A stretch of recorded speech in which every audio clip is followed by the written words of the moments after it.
Hello, everybody, and welcome to Voyages of Dusk and Dawn. How are my favorite players and expendables doing today? They're good. Good. Great. Good. Fantastic. Good. Welcome to 2026 or 1526, depending on what world you live in. Where are we going today? I think we left off with gonna maybe just loot this ruined city for a little while. Even though one of our characters is on 3 HP? Yeah, where we last left off, I'd just taken the poison damage from sniffing what was in one of the jars. Mm-hmm. And Vincent tended to me with his healing and herbalism proficiencies. Mm-hmm. I don't feel so good, Captain. Should do you have any more of those healing potions? Or perhaps we should take a break. Of course, let me get you one right away. Yeah, and I hand you one of those healing potions. Nice. What's the full potion, Neal? Is it 2d4 plus? 2d4 something? plus 2.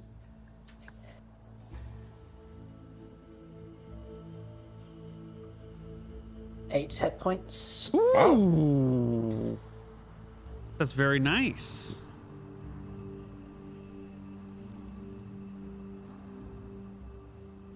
If I don't have proficiency with a dagger, is that -2 to hit? If you're a warrior class, yes, which I believe you are.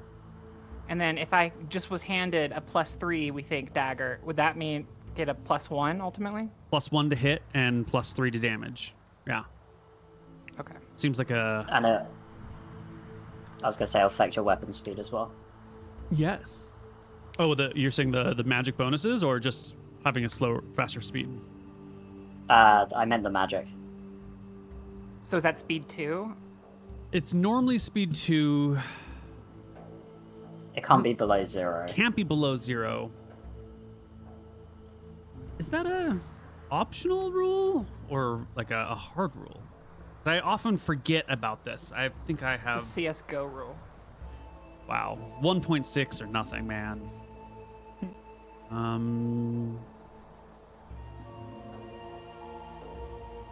So if I was filling out the weapon section for dagger on my character sheet, it would say 1, 1, 1d4, and then 3, and then 5 feet. 1 attack per round, +1 to hit, 1d4 damage, 3 for... 3 to damage. Yeah. Okay.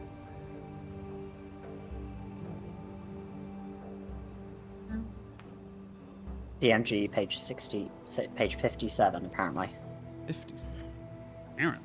Something under magical weapon speeds. Oh yes. I remember this was brought up in the chat or the current chat.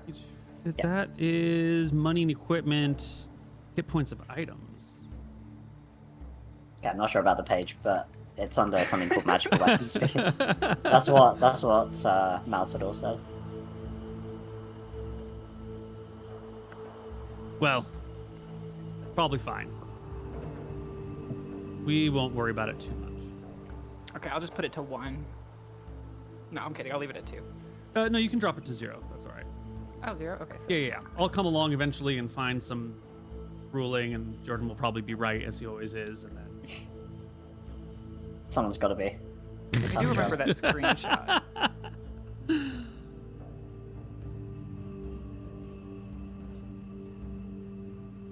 All right, so you've healed Jordan. It is...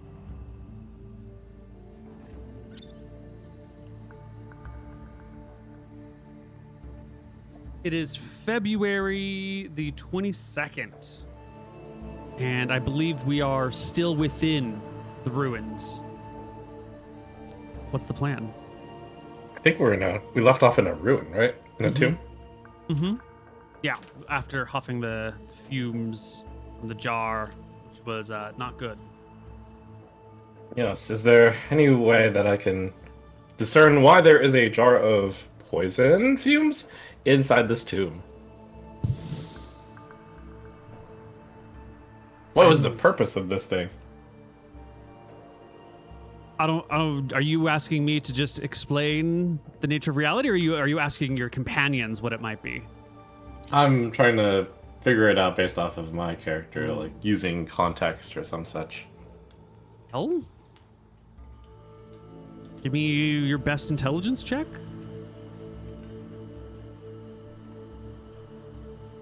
29. Traps, perhaps? You know, you have some magic, and then you have some things that look like magic, and then one of them ends up being trapped, and that's a fun way to do things. Or, you know, maybe it's just one of those poisonous gases. They kind of collect in low-lying spaces. Mining is dangerous. Radon exists, you know. Could be something like that. Could be magic gone wrong. Could be something spoiled. I don't know. Maybe the poison damage is actually from something that happened earlier and coincidentally was timed with the opening of the jar, but is not actually from the jar. I don't buy it. I see. Well, if this place... was there a coffin type thing in this tomb? A body? Yes. I think so. Yes. Didn't we open it already? No, we did not open it. I decided to smell the jar first. Right, because it had the powdery substance in it, and right. So there is the there is the box in here. Okay, great. Well, if this place has dangers around it, maybe there's some treasure. I'll cast Detect Magic and see if there's anything around that looks magic.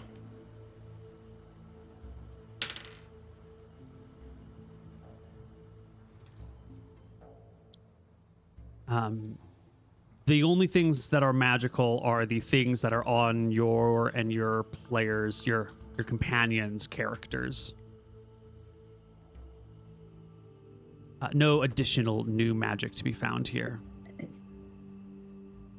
Okay. Fire, could you... I look at everyone's health and make sure I'm not too cavalier here. Maybe I should do it. Stand back, everyone. This could be dangerous. I'll open the sarcophagus. I stand back. Sarcophagus is opened. Dust sort of flutters out of it. Old, musty smells emanate from this somehow intact box and corpse.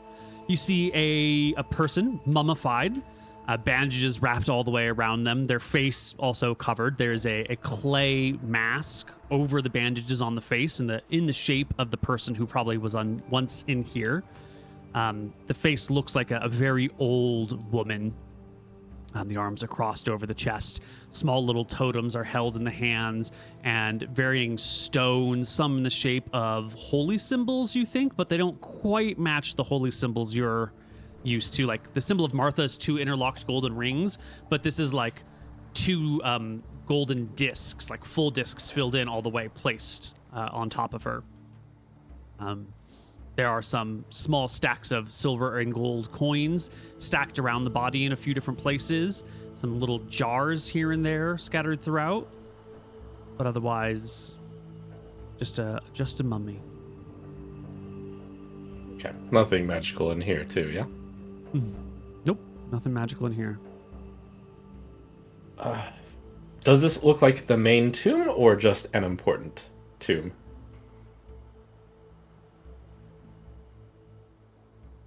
You look around at this place. This is probably one of many important tombs in here. There may not be a main. Yeah. But there's coins. I don't know how much you care about paltry silver and gold when you've got oodles and oodles of cash. I'll do a quick estimate. Like, are we talking hundreds of gold? Tens of gold? Tens of gold. All right. That's not worth desecrating the dead over. Oh, what a good man.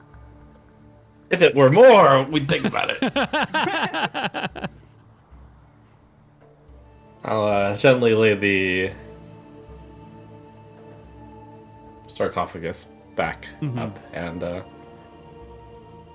I will, in case the tombs are very, very similar, I'll make a little bit of marking with chalk, like an X, a very small, imperceptible X near this one to indicate that I've looked at it. And then I'll tell everyone, all right, let's check the rest of this tomb out. Would you, or would you pick someone to make this die roll or make this die roll yourself, Vincent? I need a D100. I got a little table over here full of I'll fun do it stuff. since I'm leading. Excellent. Counter table. You can continue searching throughout the area. You find a few other things of mild interest. You know, maybe some old paintings on sarcophagus or old writings. They don't look magical. They look probably just like, you know, the inscriptions you'd put on tombstones or something like that. You find a few scattered coins here and there. You don't find anything else that seems magical or of significant monetary value. Maybe if you were an archaeologist exploring the ancient history of the people of Shaare, like maybe some of these writings would be of interest, but they don't appear to be the stuff you're looking for. Captain, I found all this stuff. Is any of it useful?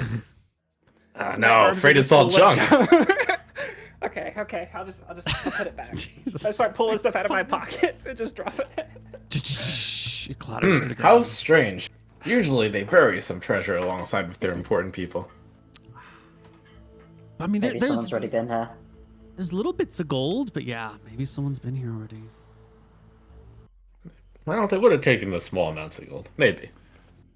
You didn't. Who knows? Correct me if I'm wrong. Did we walk through like a dried aqueduct into like a rich person's house? Is that how we got here, or was that a previous thing? Okay, cool.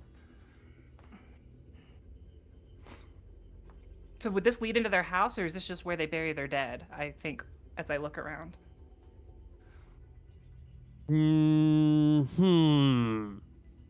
What is Vaya's relationship to like classical education? She was an orphan at a very young age, and then a servant girl, and then in a brothel. Dancer in a brothel, thank you very much. So she's basically a scholar, levels like Okay. high level. Yeah. Throw me that Of throw the me hard that in knocks. check. I swear, if you roll a 20, I'll be so annoyed. Not even. Yeah, you know, I don't know, man. There's a building up there. There's tombs down here. It seems. Why would you put water into a tomb? So this is their house. All right, let's keep looking. Yep, as a cartographer, Vincent Mapper is a rather, let's see, he does things very methodically. So would, like, wandering the tombs, would you, barring secret passages and whatnot, have I explored all the public too? Mm-hmm. Throughout this area, you spent maybe 45 minutes, an hour down here. You search it all out. Not quite what you were hoping for. Having visited the rest of it, does it now look like that one person's tomb was the most important one? Or were there others of importance? There were others of importance as well. You know, as you have explored some of these other places, there's others well-maintained bodies with little death masks on them, holding little relics. Sometimes there's little plaques around them. You get the definite impression, based on like the quality of this work, that whoever is buried here must have been very important to the people who was doing this. You know, maybe not, you know, the king of an entire continent, but significant folks. Well, you know, powerful people within their own society. Okay. Theodore opened a jar that ended up being poisonous. Are there similar jars around?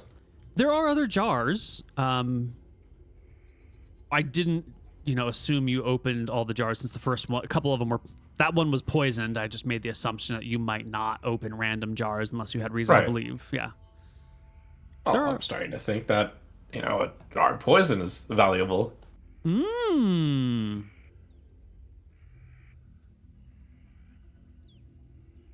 So if there were some similar looking jars, I think that's worth grabbing. Yeah. You can bundle up armfuls of jars and, well, you do find an area that looks like it would have been a staircase that would have led up to something above, but it has long since been caved in. And you do find what looks like it probably used to be a well or some way to like pull water out of the ground, but some of it has somewhat collapsed. And if you get a lantern and kind of try and make light go down there, it doesn't look like it goes too deep, and you don't see any or hear any sounds of water. Dropping a pebble down just sort of clatters against stones after, a second. Less than a second. Sure.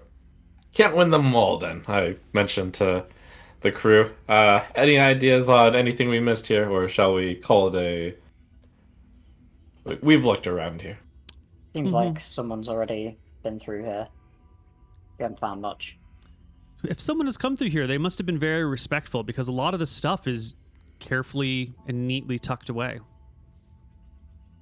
I guess maybe these people never had much to begin with. You can see the wonderful mansion they had upstairs. It seems like they had something. What do you think, Vaya? Big house. Was there a reason we came this direction? Can we go around to the main part of it, or is it all crumbled? The big house was all crumbled. This was the way that you had explored to find perhaps in. I mean, how do aqueducts work? I asked Vincent. Like, do they go from house to house? Like, could we just follow this and like it's above the ground, right? And so, am I thinking of like the Roman way they travel through? We're not quite an Water? aqueduct. We're like quite a Maybe drainage aqueduct's not the ditch, right but word. yeah, Okay. Quanot or something like that almost. I poke around with my glaive at random, like pieces of stone.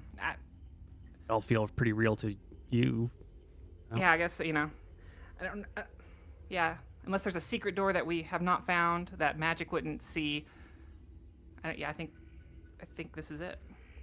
Here. These people would use secret doors that magic wouldn't see, since this is all from the era of mages. I poke at a few more rocks. Poke at the wall. Well, Poke right behind the sarcophagus, like not touching the sarcophagus, but just stones right around it. Is there like an old place where you would have put a torch? I pull the torch, the metal on the wall, the sconce. Yeah, I pull that. See if anything happens.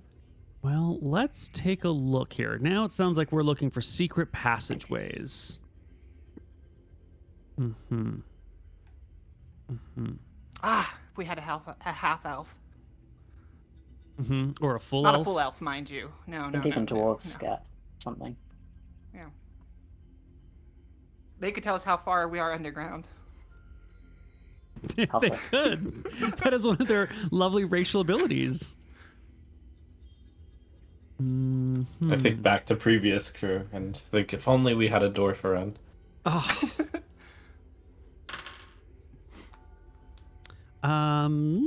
Ooh. Well, look at that. Yeah, Vi, as you're looking around and insisting on poking everything and pulling all the sconces and tapping all the stuff. Trap.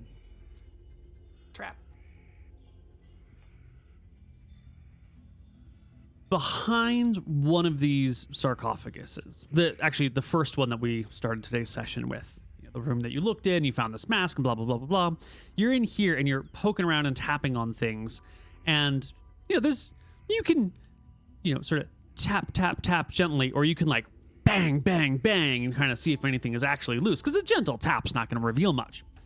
And you're on the border of being sacrilegious or desecrationing with the amount of noise and disturbance you're causing. But the hilt of your glaive hits a brick that kind of goes, moves in slightly, and then as you tap it a second time, breaks and gives way, revealing a wall made of stone that is fairly thin, leading to a chamber beyond. Like it's just aged and so it's decrepit, or like... Yeah, okay, yeah, so it's falling apart.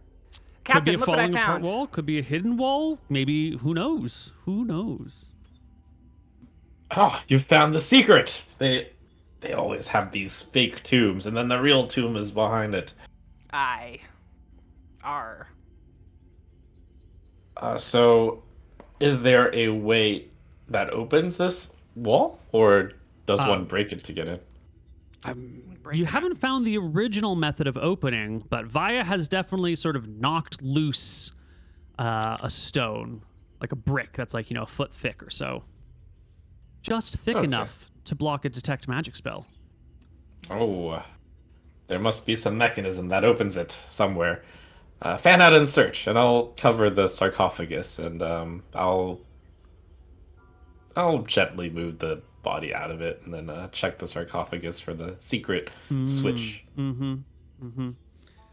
Make some dice checks in secret for you guys. 1, 2, 3. 1, 2, 3. Try as you might with, a cursory search of the area, a good old college try. The secret mechanism is not to be discovered. Perhaps it has been lost or destroyed. Perhaps you just can't find it. Perhaps there is no secret mechanism. So there's a gap between the wall that I broke down and the wall that's blocking the magic, possibly, and this square got pushed into that gap. Or yeah, that so like got pushed into the gap. Okay. Imagine you're in a room and it's kind of got like a slightly arched section on the wall, and you got like the sarcophagus that was up against the wall, and when you tap on the wall behind it, one of the stones like moves back and then sort of breaks and falls in, and then as you go up to it, like you can feel that wall is only about a foot thick, and that stone, it was just loose enough to tumble back behind it. Oh, so I can look through it, and I'm not seeing a second wall. I'm seeing into the room. There is some room back there. Okay, sorry, I misunderstood. I thought there was a second wall. Okay. No. We could just break this wall down, Captain. I don't think, although that would be disrespectful, and we'd probably get attacked by something, but we could. It's not as elegant as I'd like to, but I suppose we couldn't find anything, so time for plan B. Bash it down. Before I do you have anything for 13 HP, or am I just going in 13 HP? We've used up everything. That's fair. Yes, sir, Captain. All right. There's no way we've used up everything. Do you think potions of healing grow on trees? I don't say that. I think it, though. I like reach up and pick it like I'm picking an apple. Like I pick a potion. No, probably not. All right, we try and break through this wall, I guess. Would it be easiest to ram it with a shield? I mean, it's like a foot thick wall. I mean, I can do it, but maybe like with the dagger, like you try and get at the grouts between the stones and then pull them out. Disassemble it slowly. Nice. That might be less disrespectful. Okay. A little bit of a chipping away with a dagger, and you can kind of pull one stone off and then another stone. It's a slow process.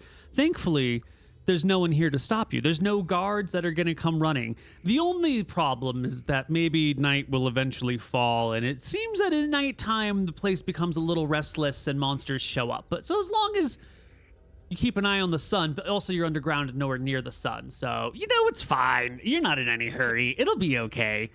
You break through the wall. Since this is a very long process, I'll check outside to see what time it is. Yeah, you head outside. It's afternoon, but it's not nighttime yet. You got a couple hours of daylight. Okay, very good. I mean, I guess it is February. The sun sets pretty early, but you at least got a couple hours. Cool. Are they monsters or just ghosts? Can we block the entrance, or that doesn't even matter because they could just walk right through? Yeah, I don't think blocking the entrance is any good. Yeah. In fact, we might be trapped in here with them. Ooh, good. I like your brain, Captain. Thank you.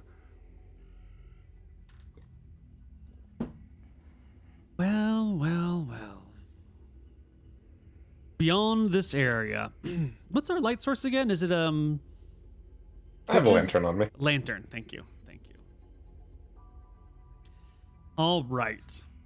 I made the reckless decision to, instead of picking treasure out carefully, to using certain sections of our treasure table for funsies, because I think it's more enjoyable this way. There is a little bit of treasure back here that you will find. Beyond the wall is an old shelf made out of like ash wood banded together with little bolts, and sort of some jars placed on top of it that have they're clay jars with like a beeswax cheesecloth over them. And then there's a couple of glass jars, rare, expensive, difficult to make in here. These glass jars are filled with a clear fluid that has taken on a darker color over the centuries, you assume. And within these jars are, I don't know how to put this delicately, but each jar holds its own floating brain in a vat. There's maybe 12 of them. And then there's some more jars on the next row down, and some more jars on the next row down. Those are more of the clay ones. Just the brain ones are clear. And then on the wall to your left are some ropes with coins on them. You know, like some money has like holes in the middle, so you can like put it on a rope. I think there's some old Middle Eastern and some old Chinese coins that have holes in the center, so you can like hold them on ropes. And so you've got these like ropes of coins dangling on the wall to your left. And on the wall to your right is... can I get a D100 from Jordan? Yes.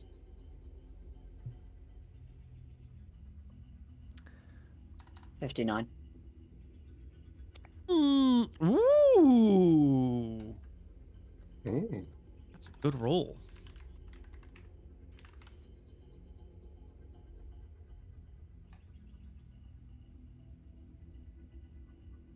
Absolutely not. I'm so sorry. There are some things I am choosing That's not fine. to roll. We are not pulling a deck of many things in this game. Oh, you rolled too well. No. No. Roll again? Oh my god, that would be so good. I'm just gonna re-roll Second on best the, No the deck of sub-table. anything. No. That is the fastest way to destroy your campaign immediately. Oh, come on, roll the dice. Let's go with it. You don't normally do it. Well, let's do it. Do you want this campaign to end like right now? Because I want to have fun. Are you rolling, or do you want me to roll again? Oh no, I've rolled. I just need to read Okay, my results before I sync them into canon.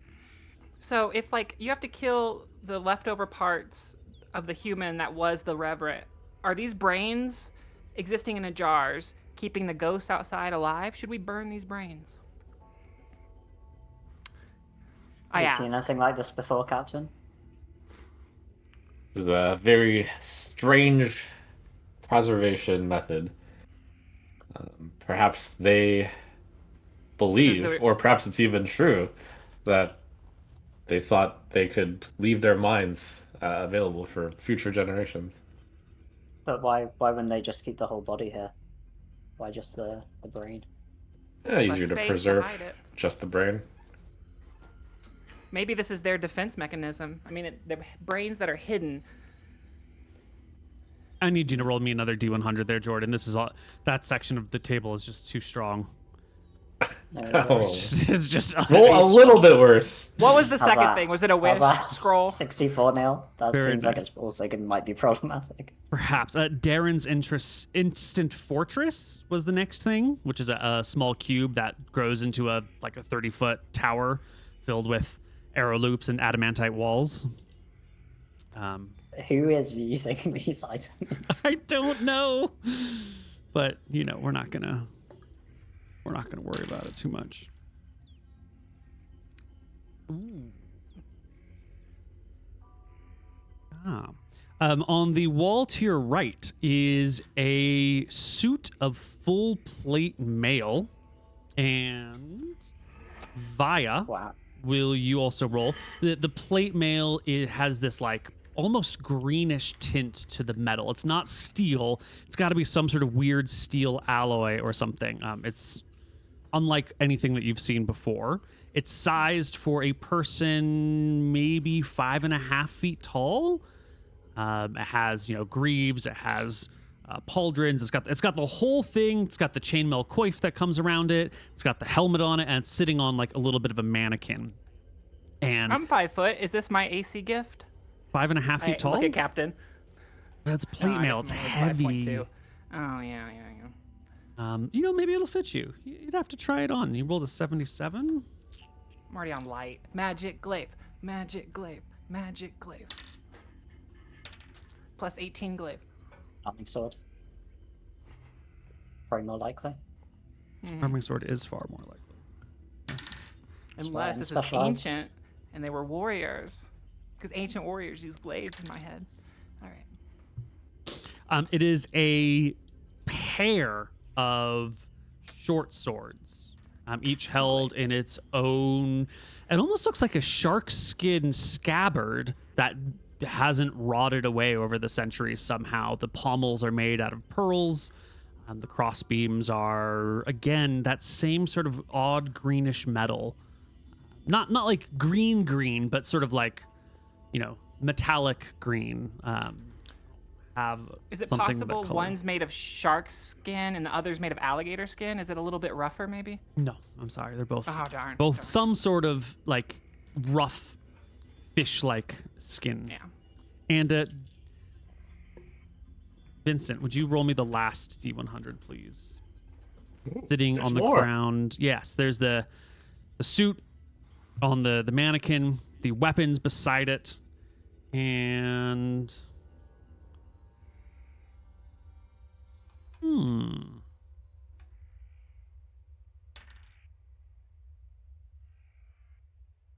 No, I'm only 5'2", I think. Yeah, never mind. And a shield on the very ground. The shield has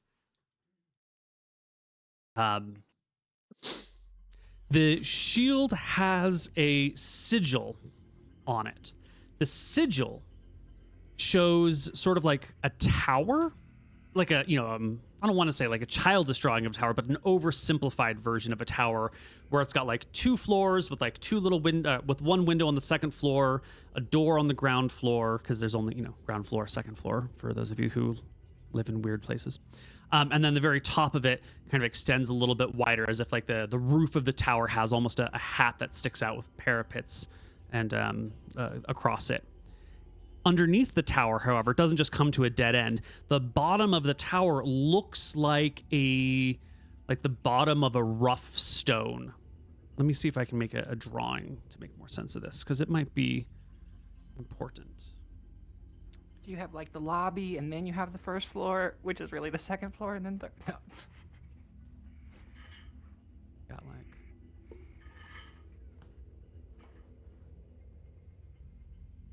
it looks nicer than my capability of doing it. And then you got like a little window here. And then you've got like a doorway here.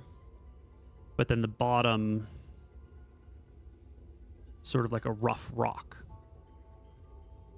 The tower itself is made out of is painted with some sort of red. The backing of the shield is blue. And this block down here is like a muddy brown color. The doors and windows are also a muddy brown color. Metal, the shield? Metal, yes. Heavy. Wow. And hasn't aged a day.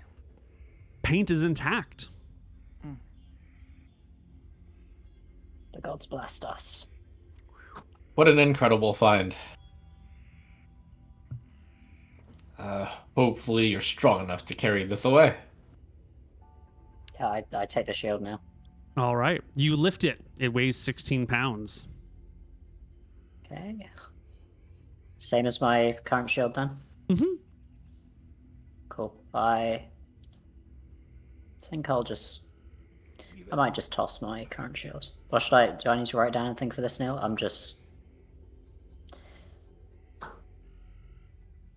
You can just add tower shield or shield with tower on it.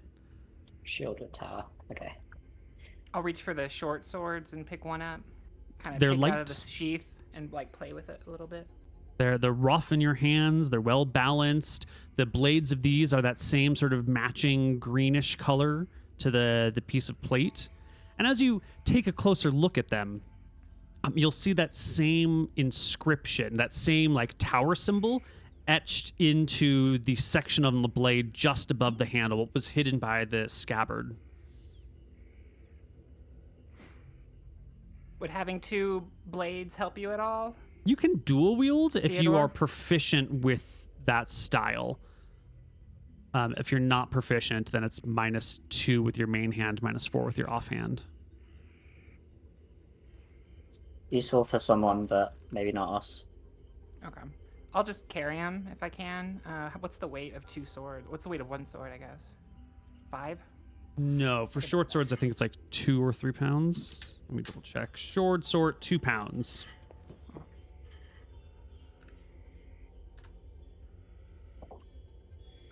All right. How much does this plate mill weigh?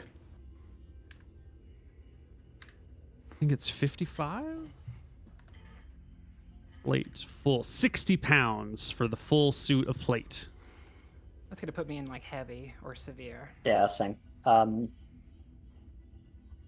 do you want to transport this, Vincent? It's heavy. I'll cast strength on whichever one of you is stronger, and that would be Theodore, I believe. Theodore. Yep. And then we'll On call it a D8, day right? with this finding. Nice. Go ahead and roll 1d8. So that's gonna be a 1. Ah, rough. 13 to 14 is still a little bit more strength if I'm right, though. Yeah. Yeah, because 12 and 13 are the Yeah. same, but 13 and 14... Yeah, 12 and 13 are the same. 14 and 15 are the same. Yeah. You said it was 55 right now. 60. Oh, 60. Can we split it up? Like, it doesn't all have to go together. That's true. You can Yeah, split the it between 3 the of us will carry it out, I suppose. Right. To... You can haul And it then out. we'll go out to our camp. Head out the city. We've set up a camping spot somewhere distant of the city. Yeah. You head out into the distant city, find a nice, cozy place to hang out and, make your rest. Nice. I'll take first watch. Can I Night. take first watch? Just in case, I'll be a bit stronger, in case that matters. Oh, Got true. wears off. Okay. Night falls. Ooh. As the sun descends, as the evening rolls on, the sky grows nice and dark. In the winter, there are no stars in the sky. And Where here did those on gods go? Where did those gods go? I think to myself. they never were. You just need a quiet time in the night. It's a restful period in winter. Right? The half moon is up. But as your watch wears on and you look in the direction of the city, you see one light sort of moving, and then it goes behind a wall and you lose sight of it. And then it sort of pops up again through an archway, and then you lose sight of it as it moves perpendicular to your line of sight within the city walls. And then it sort of vanishes. And then a little bit later, it appears on the wall itself. If I remember correctly. Yeah, sorry, is this my watch? It is. Can I make it out? I'm assuming this is probably the Revenant. Is that or the one that, whatever creature is that we saw pursuing Vincent last time? It's it's not quite a point source. It's a little bit bigger than that. It doesn't have the warmth of a normal torchlight. It's at a great enough distance that you can't really see what is causing it, but it's also not shedding light on something. It's not if it were a person holding a torch, you might be able to see the light and maybe you could make out their face because it's a really dark night. But you just see the light, and it sort of waxes and wanes, sort of like a torch, but it doesn't quite sputter in the same way a torch does. Okay, I think I probably don't say anything unless it starts to get closer, but I keep my eye on it. Ah. A few minutes later, it's joined by another light. Not in the same spot, but further down on the wall, another light appears.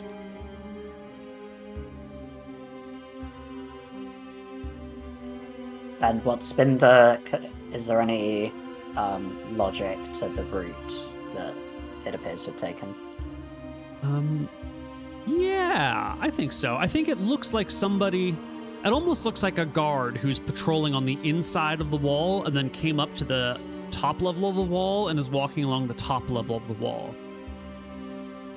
A nice like straight line all the way across. And there's one on the other side, and they're coming sort of towards each other, almost like, two guards walking in opposite directions on a wall. Okay, in that case, I think I assume that this is similar to some of those ghosts that we saw, like living out moments from their previous lives. And I probably don't think this is a threat, but if it gets closer, then let me know. Okay. Yeah. The lights will blink out after maybe half an hour or so.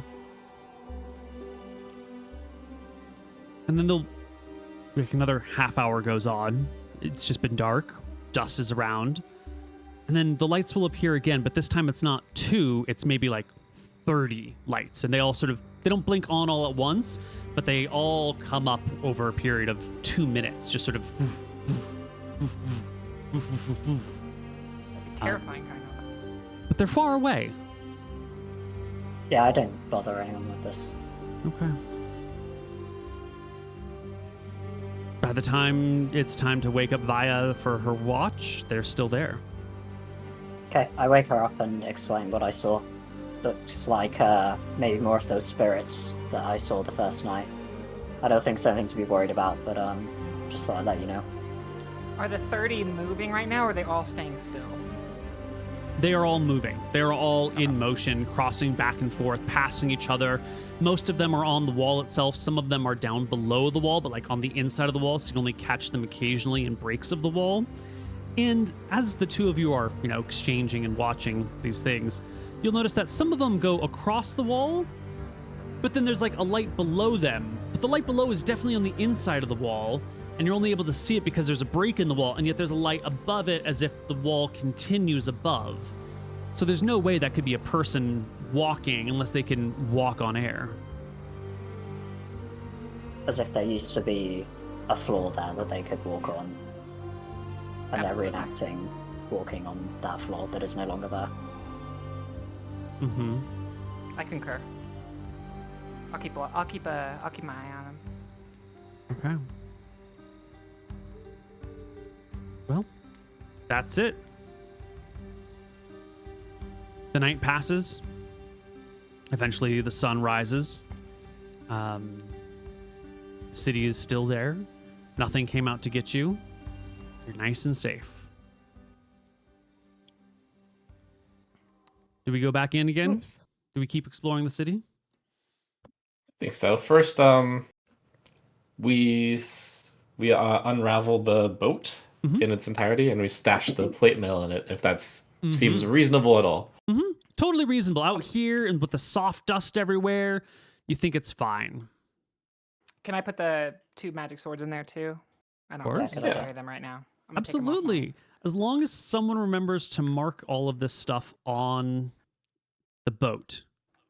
I've marked down green plate mail tower and 2 short swords tower. Excellent. Am I understanding right that Jordan is keeping the shield for himself?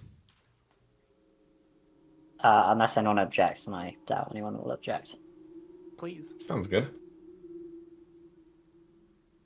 Okay. Since they likely told me about the ghost gathering, right? Yeah. I'll say, hey, let's look at that section of the wall. Who knows? There seems to be a big battle at some point when the city fell, and who knows what sorts of ruins might be there. What sorts of treasures they might have left behind. Just a quick look. Agreed. You head back into the city? Yep, we take a look at that spot, and then we go to the next spot that I had marked when we did our look throughout the entire city for interesting locations. Yeah.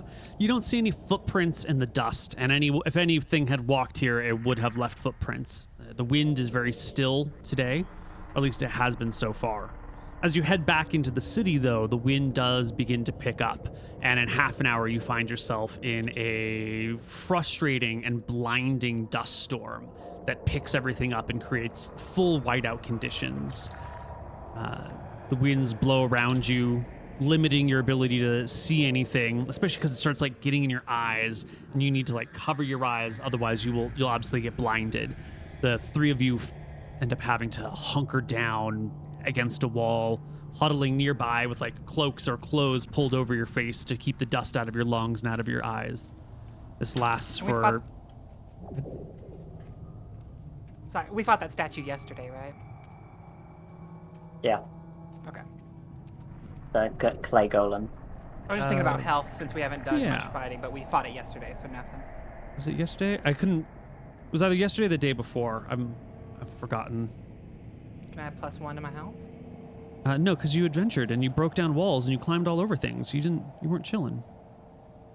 I was so chill when I did it, though. I was so chill when I did it, though. I was so chill. Girl, you're hauling around plate mail. You're exerting yourself. You're crawling through dungeons. Yeah, but the vibes. Think about the vibes. They were immaculate. Stress. They were so chill. The body stress was immense. There's ghosts. You ain't relaxing. I fully understand. I just had to try.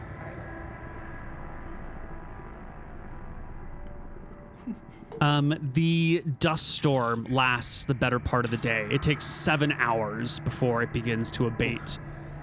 That's most of your daylight on this day. So we should probably go camp again? Yeah, let's go back and camp. All right. The next night of camping is pretty quiet. You don't see anything from the city. No lights, no ghosts, no revenants, no dragons, no airships, no random wizards, no fires, no crashing skies down upon you. It's a quiet night. 24th of February. We head back into the city. Now, we could explore the city for a long time. We could go day by day, but that might take a lot. So I'm just gonna, since we've done a little bit of exploring and found probably the best stuff first, I'm gonna just start rolling some dice. And we can explore until we decide we want to stop exploring. You had some other targets mapped out that you wanted to search through.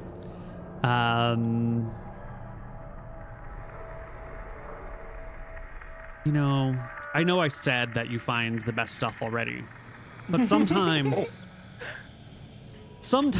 the dice do things that you really didn't want them to do, and you must obey.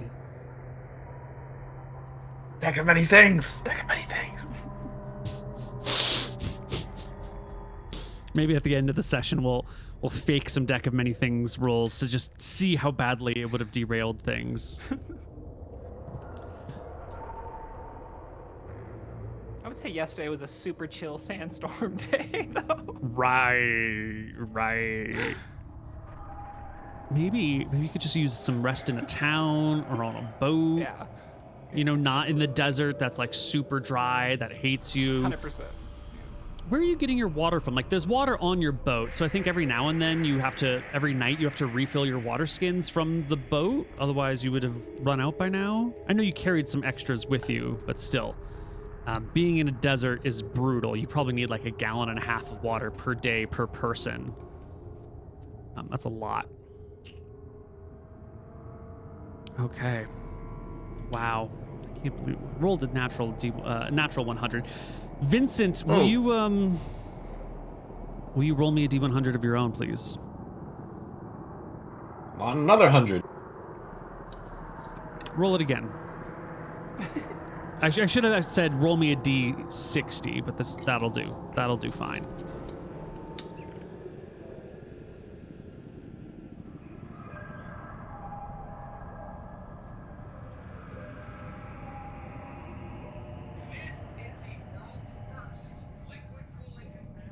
World's first what? World's first what? Liquid cooling something. Sorry, I wasn't watching the video. I was trying to pull up. Just trying to check something, but not a video. That would be inappropriate. I mean, worse things have happened in sessions before. That would just be disrespectful, though. That was from earlier, I promise.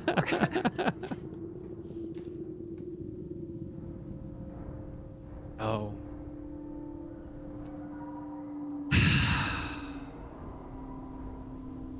I could have just declared that there was nothing here and that we could move on. Right. So you're exploring more of this city. You find what appears to be not an old temple. What at first looked like maybe was an old temple, but on closer inspection turns out to be some sort of reinforced guardhouse or fortress. The walls here are unnecessarily thick for any purposes, unless you're trying to survive a catastrophe of your city being bombarded by meteors and whatnot. In which case, this is the perfect building. Inside this building are a great number of weapons and armors, all like worn and rotted by time, completely useless. There's some banded chests that have already been like broken open by someone with crowbars and the contents of them spilled out. This place looks like it's very clearly been looted. But in your process of poking and prying, as you have done before, you come across there's like an old chandelier here that's been sort of like tugged and pulled down and had probably had like little glass or crystal things hanging from it. It's had all the fun decorations removed from the chandelier. But Vaya, with your poking of everything with your halberd, as you like jab the halberd to where the chandelier, the rope of the chandelier doesn't go through like a pulley. It actually just like goes into the ceiling itself, and it's been like snapped out of the ceiling. And you're kind of like poking your halberd up there, like, why would you attach your chandelier in a hole instead of just directly to the ceiling? It's a bit odd. And you jab your halberd up there and click into a latch of some kind. There's like a sound, a real clicking sound. It doesn't do anything, but it sounds like a lever or a switch of some kind in there. And no other sounds after that, just a click and nothing else? Yeah, like click. And then when you pull it out, click, click, clack, click, clack, like you're flipping something back and forth. Okay. Keep it held in. Keep it held in and we'll look around, see if something's different, something's changed. Take a walk around on the inside and the outside. Maybe I figure maybe it opened something or something fell out. Or the outside has buildings collapsed in towards it from other places. You can sort of walk on and around the rubble. You can crawl, you can find a way up onto the roof of this place as well. You don't see anything obviously changing as you push it or walk around. I click it in and out like 23 times. No, you fool, it's the 24th time. I never do the 24th. I stop at 23, and I think that's enough. See, you wanted 21 or fewer times. That's the way to do it. There's no... I just reset it. Can we go up to a height where we could get to above that roof? Above the ceiling here? Above the ceiling is just the roof. It's a thick... I mean, the walls here are maybe 6 feet thick. The ceiling is maybe 6 or 7 feet thick. Clearly, it has had things fall on it. Buildings have toppled against it, but it has maintained its solid form and shape. It's sort of a dome-shaped roof in this armory guardhouse. There's a couple other little rooms in here, so it probably was like a armory / guardhouse, or a National Guard headquarters or something like that, where you would have had offices in the back and weapons and armor up front. Okay. Do we have a way to ladder our way up to that button? I don't think anyone brought a ladder, but you do have people. And maybe an enlarge spell? Or shoulders to stand on? I don't know. Yeah, I can lift someone up, maybe. Okay, yeah, lift Violin up there, or me. Could be dangerous. Don't want to risk you guys. Lift me up, and I'll see if I can open this hatch, I'm guessing. Yeah, I take my backpack off and everything. I assume I can just give him a boost. Mm-hmm. Yeah. What are your combined heights? I'm 6 foot. I am 6 foot. Okay. Yes. With the two of you stacked up, you can easily get up there. The hole is, maybe about yay big, large enough for you to put a hand through and reach in. If you would like to put your hand through and reach in. Sure. Excellent. There is there's clearly a mechanism in here. There's a couple of loops for a rope to go through, but the things that the loops that the rope go through bend a little bit, and they kind of like come together. And that's, as Vi was pushing up, these things are slightly bent, probably from being like ripped, from the rope being ripped out. And as Vi is pushing, they're like clicking up and back. How would you, I don't know if that makes sense to ask, how would you explore such a mechanism? I guess the goal first is to see if there's a way to push myself above the ceiling, so to say, like if it were a trapdoor of some sort. If not, then looking up there, shining in to see if I can see anything would be good. Yeah, it's hard to get a light in there. You know, you don't have the nice, easy, modern flashlights. You've got torches and lanterns, and they're heavy and awkward, and, you know, they shine light in all directions. They're, it's a bit awkward. Can't get a light in there. Okay. The guess was that it's a secret place to store people or things. Does it seem plausible? I'll try to open it. Yeah, you can feel around. It's there. There's the hole that you reach your hand into, and then the area inside is just a little bit bigger. So if it's maybe 6 inches across for the hole, it might be 8 or 10 inches on the inside, and it's like an 8 or 10 inch cube of space with a pair of like looped hooky thingies hanging down, and the looped hooky thingies like click back and forth. Does it look like we can widen the hole with breaking things? In theory, it's not loose, but if you had like a war hammer or a hammer and chisel, if you had deconstruction equipment of some kind.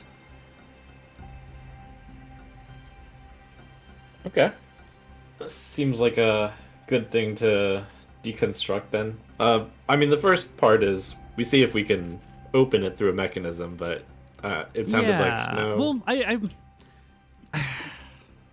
trying to... What sort of mechanism...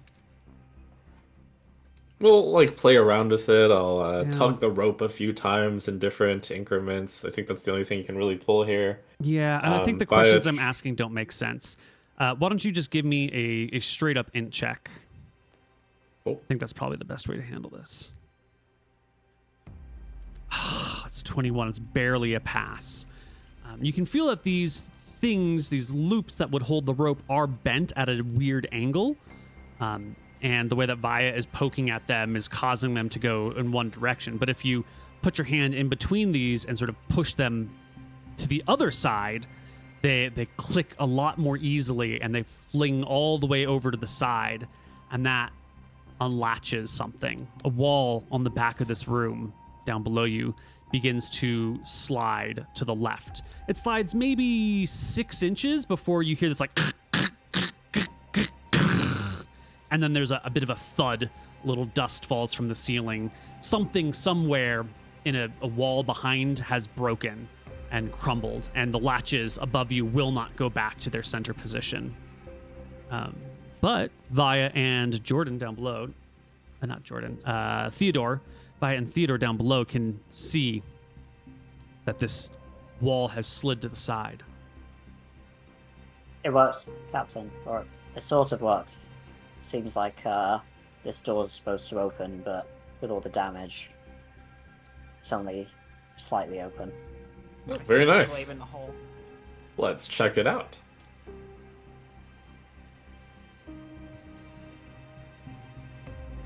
Okay. Oh.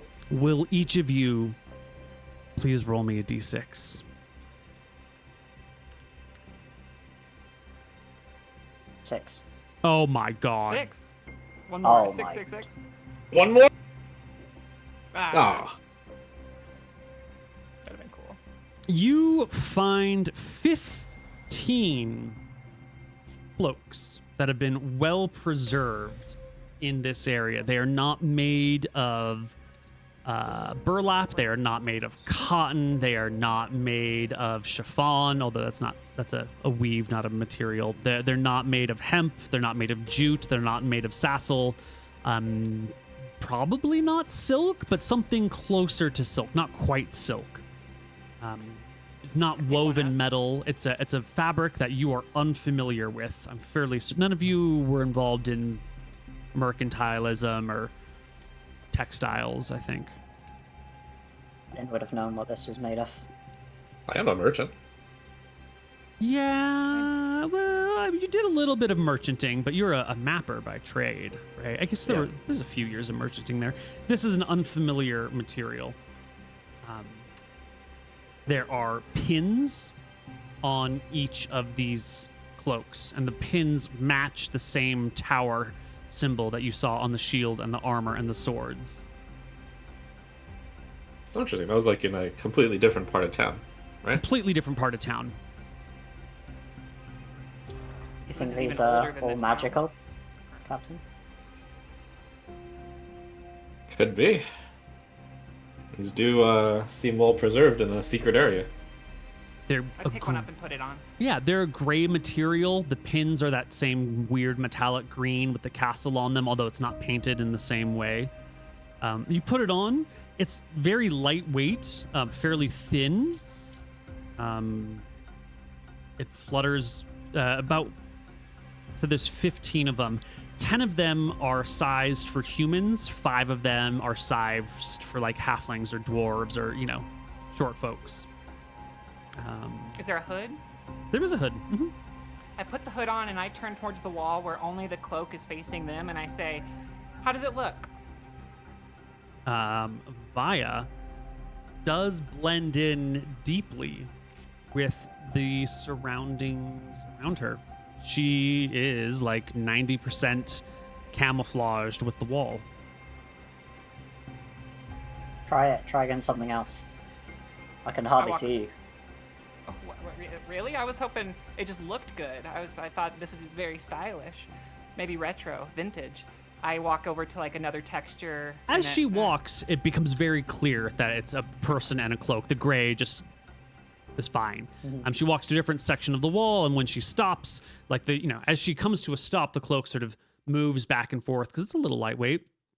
And then your eyes just do this sort of like softening, blending thing, and the cloak takes on a similar texture and pattern to the background behind her.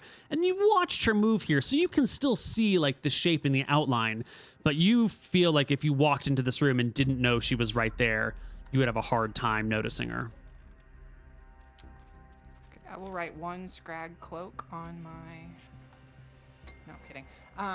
Captain, I am invisible. This is crazy. This is incredible. You are basically invisible. Cloak of hiding really well. You can just write cloaks of elven kind. Sorry. I didn't mean to curse. I didn't mean to use a slur. I'm sorry.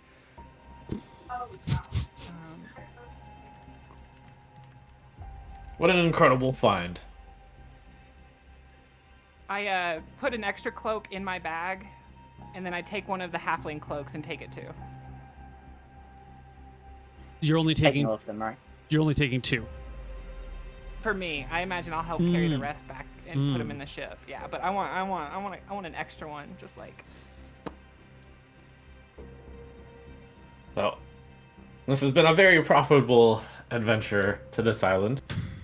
My captain senses are tingling that we found all we can on this island.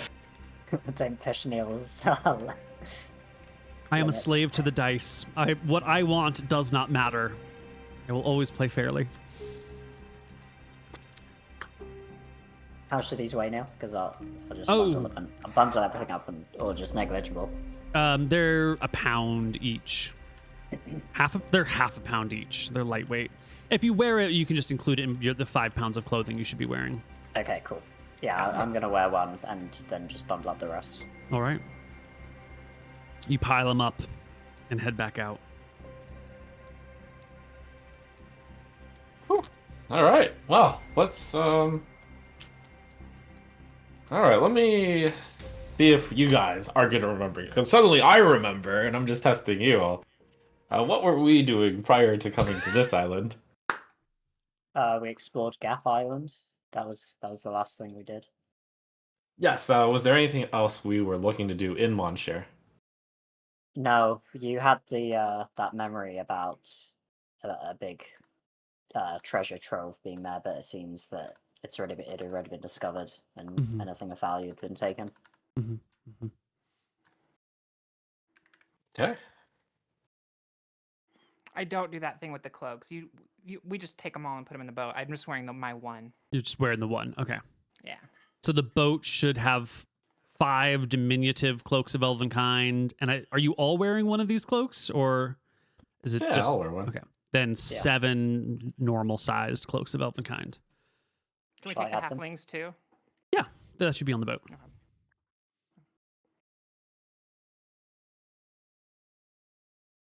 We could do with a couple of days rest in town, Captain, before we leave. Yeah, let's do that. Let's celebrate our great findings. All right. We head to, let me bring us back to the other map.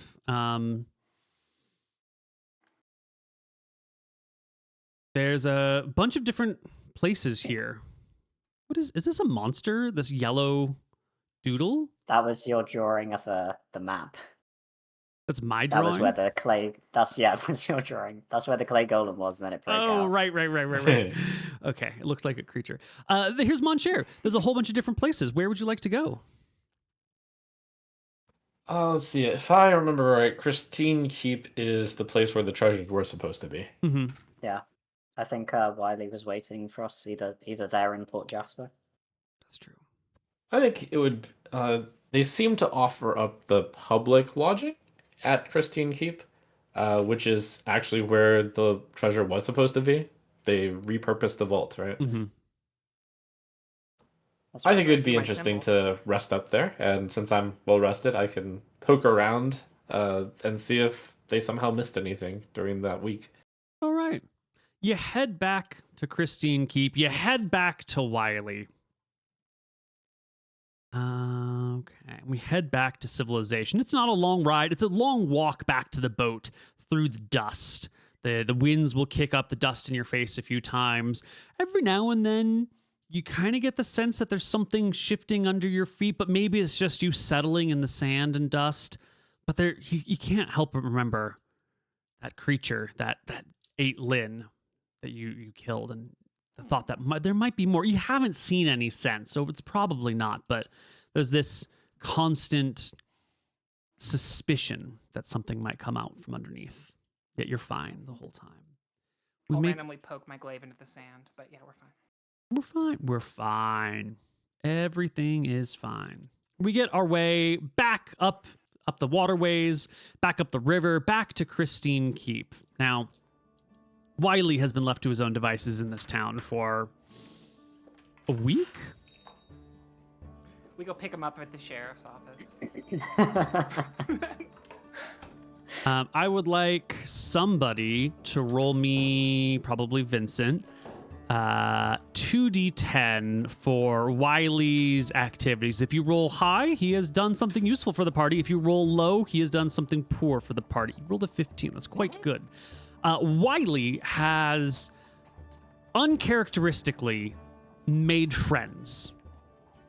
He has talked up a storm about this, that, and the other thing, and he has been not quite taken in, but has made friends with some of the minor nobles in the area. They were looking at him almost like a court jester. You have a hard time finding him. You go back to the inn that you left him at, and they'll let you know that Wiley's been seen with these people, and they live over here, and you go to their house, or you go in that direction, and you find Wiley in the front yard on his one peg leg with his knives taken off his hands, and there's a tassel of like 6 little noble children in like fancy little coats, and they have little hats and little gloves and fancy little boots, and they're all sort of like chasing after the one-legged old man who is hobbling around the garden and around a fountain with a slew of little children chasing after him. The kids have eggshells, like they look like eggs, but they throw them at Wiley, and when they break, like no egg comes out of it. They must have been drained eggshells. And he's making sounds like he's being attacked by archers of some kind, and the kids are giggling, and then Wiley trips over a loose stone and lands face down in the grass nearby, and all the kids come up and start like, I don't want to say jumping on him, but kicking at him and playing at him like he's some sort of great villain. Sitting beyond, underneath the shade of an overhang near a lovely olive tree. It's got to be some sort of what's the word for the woman who teaches the children and keeps an eye on them? A Au pair? No. Yep. No, but it's also like responsible for their education. It's a word. It starts with a C. Nope, no idea. Sounds like what Mary Poppins was.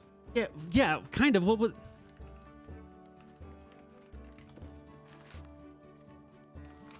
There's a governess. It starts with a G, not a C. They're similar shapes. The governess is sitting nearby. She's got one of those like circular mechanisms with some fabric drawn over it that she's doing point needle work while she watches out into the garden. Wiley is oblivious to you guys. The governess just sits there working on her needlepoint. There's a bit of a gate between you and them. I'll wave and call out to Wiley. Oh, Wiley! Hello! Captain, you've got to save me. The monsters, they're getting me.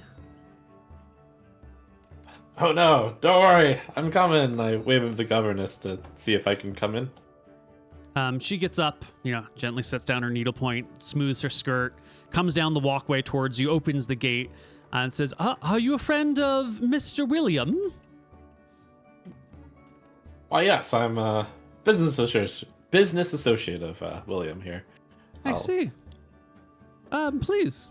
And she gestures to the courtyard and then goes over towards the children and says, all right, children, you've defeated the evil pirate Red William. Now it's time to go inside for some snacks. Hurry on. And she ushers the children in. And once the kids hurry into the area, she turns to you and says, I'll leave you to your business. I'll be out in 5 minutes. And heads inside. Okay, I'm turning to Wiley and say, have you found your true calling here, Wiley? I think so. I think I'm just a kicking boy now. I have no more value. Think of the value you're providing these children. He gets to a seated position. Did you find it? Did you find the treasures? We did. Treasures beyond your imagining.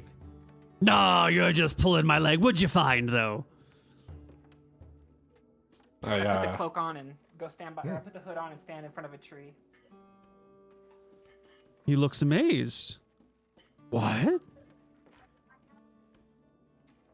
What is this? Well, you look at this. With this, you always win hide and seek. He stares and blinks a couple of times. Why, that's amazing. You want one? Of course. I cough a bit. Of course. I hand him a halfling. Yeah, we found loads. Did you bring one in hand to give to him, or is it on the boat? Later, it's on the Oh, boat. Theodore is such a joker. Anyways. We didn't find that many. But, well, I'm glad to see you're fitting in well here. Perhaps we should let you just take your expertise as a storyteller and drop you off here.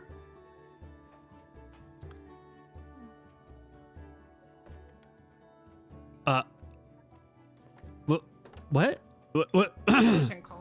You found your true calling, Wiley. It's to raise the next generation.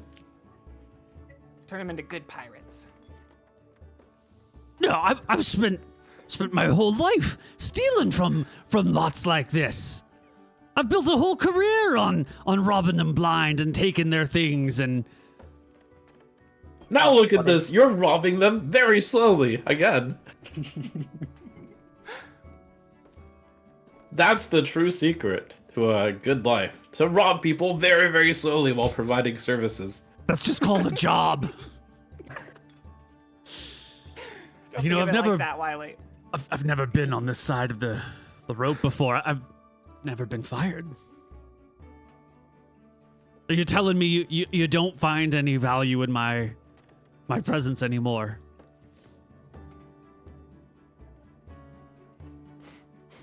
I try to find a very delicate way of responding affirmatively to that. You've served us very well, Wiley. I can see I'm just slowing you down. I'll always be grateful that you let me out of that prison. And if you ever decide that you need an experienced pirate, you know where to find me, yeah? Yeah, you've done really well by us, Wiley. I'll be taking my 1/5 share of the treasure before you head out, though. Was that in the contract? Well, one for the boat, one for each person. That's the pirate way. I'll give him the salary that he was owed, and I'll give it to him filling out the month, so it's a little bit extra. And the role was he did something good for the party. How is this good for that? He's leaving the party. Is that good for the party? I believe we had bargained on 25 gold a month. Yeah, for Wiley. Everyone else gets 100, but he only has one useful limb, so it's worth only a quarter.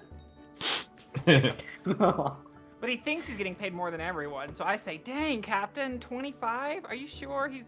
All right, dang, that's a lot. Wiley's done a really good job. Yeah. Would you put it in my pocket for me? I can't myself. Sure thing, Wiley. I'll give him 25 gold. And with that, he gets to his feet and looks around. Goodbyes are awkward. I'm just gonna go. And this might not be the last time we see each other, Wiley. Sure. I've said that to a great many people, he says as he walks away. I've always told them I'd come back for you as soon as I needed you, and yet I've never seen them again, he says as he just echoes into the room beyond. I can't believe he left peacefully. I thought he was going to die. A horrible, horrible death. Instead, he's actually getting a happy ending, yeah. This might be the only character in any campaign that's ever had a truly happy ending, except for Misclick's Devotion. Those people had a happy ending. But everybody else has had some sort of odd fate. I mean, I don't know if it's a really happy ending. He's only got one limb left, so, context. Well, with that, party, it's time to rest up. It's time to investigate this area a little bit more, because you could walk into that place before.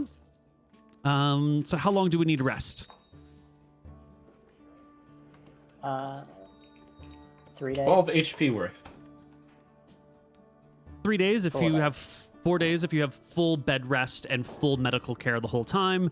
If you want to do anything other than lay in bed a little bit longer.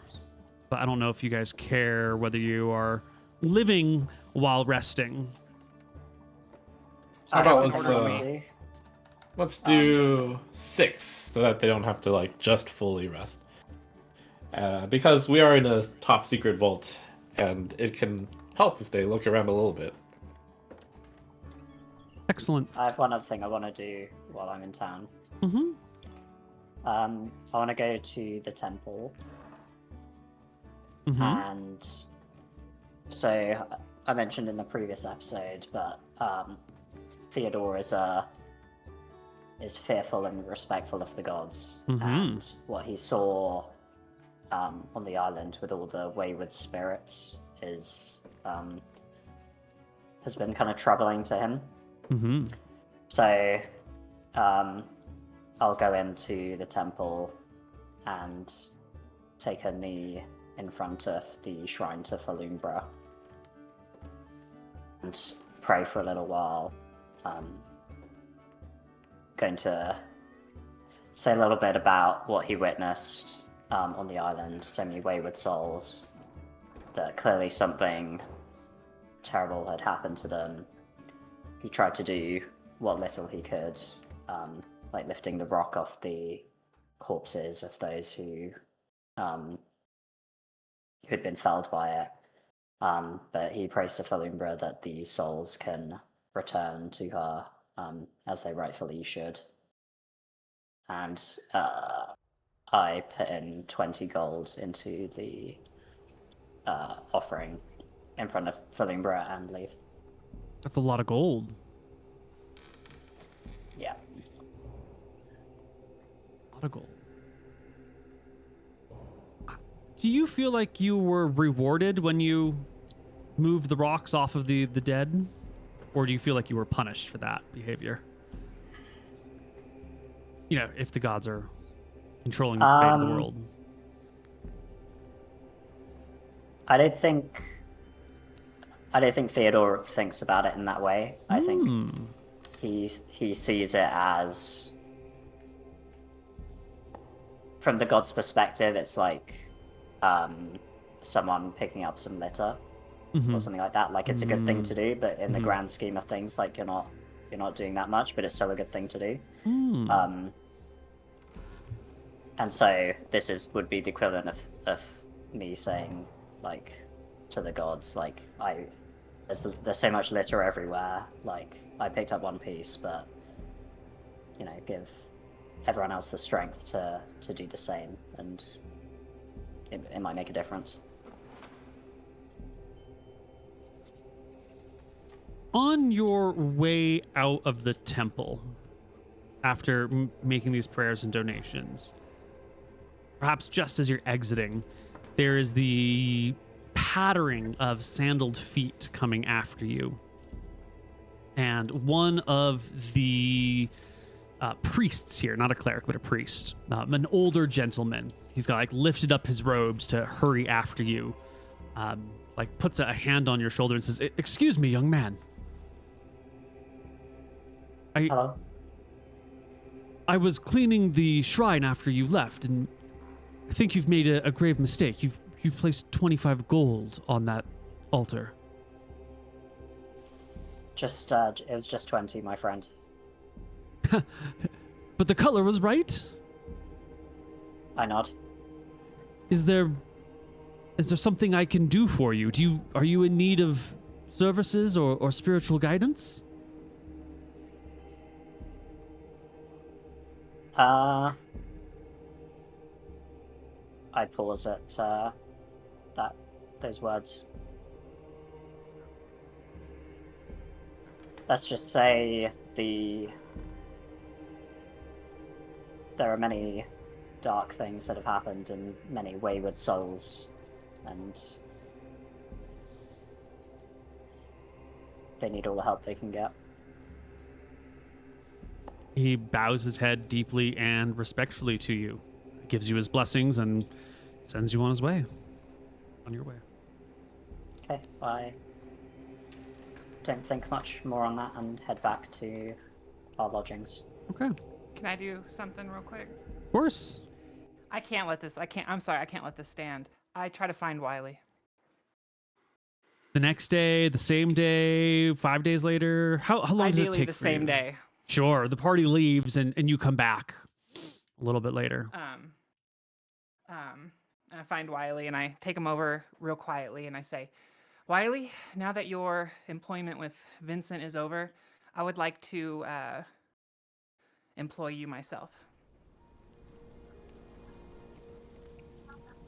And I pull out a bag of 50 gold and I say, "Occasionally, not me, but occasionally someone will come by to talk to you." And I pull out my clay tablet and I draw my symbol, that A with the V over it in the middle. They will show you this symbol. I want you to tell them anything you've learned, just anything interesting, the mundane to the extraordinary. I want you to just tell them the happenings of this place, and then they will pay you gold. Ah, you want me to be a spy, do ya? Not in so... No, I've got you. Yes, I guess. I've got you, Yes. ma'am. You are number one in my setting up of this network. So just occasionally, someone will come by, show you the symbol. They are a friend of mine. You'll never see me again, but they will give you gold for the information. He makes an intelligence check, passes his intelligence check. This here wouldn't be pity money, would it? No,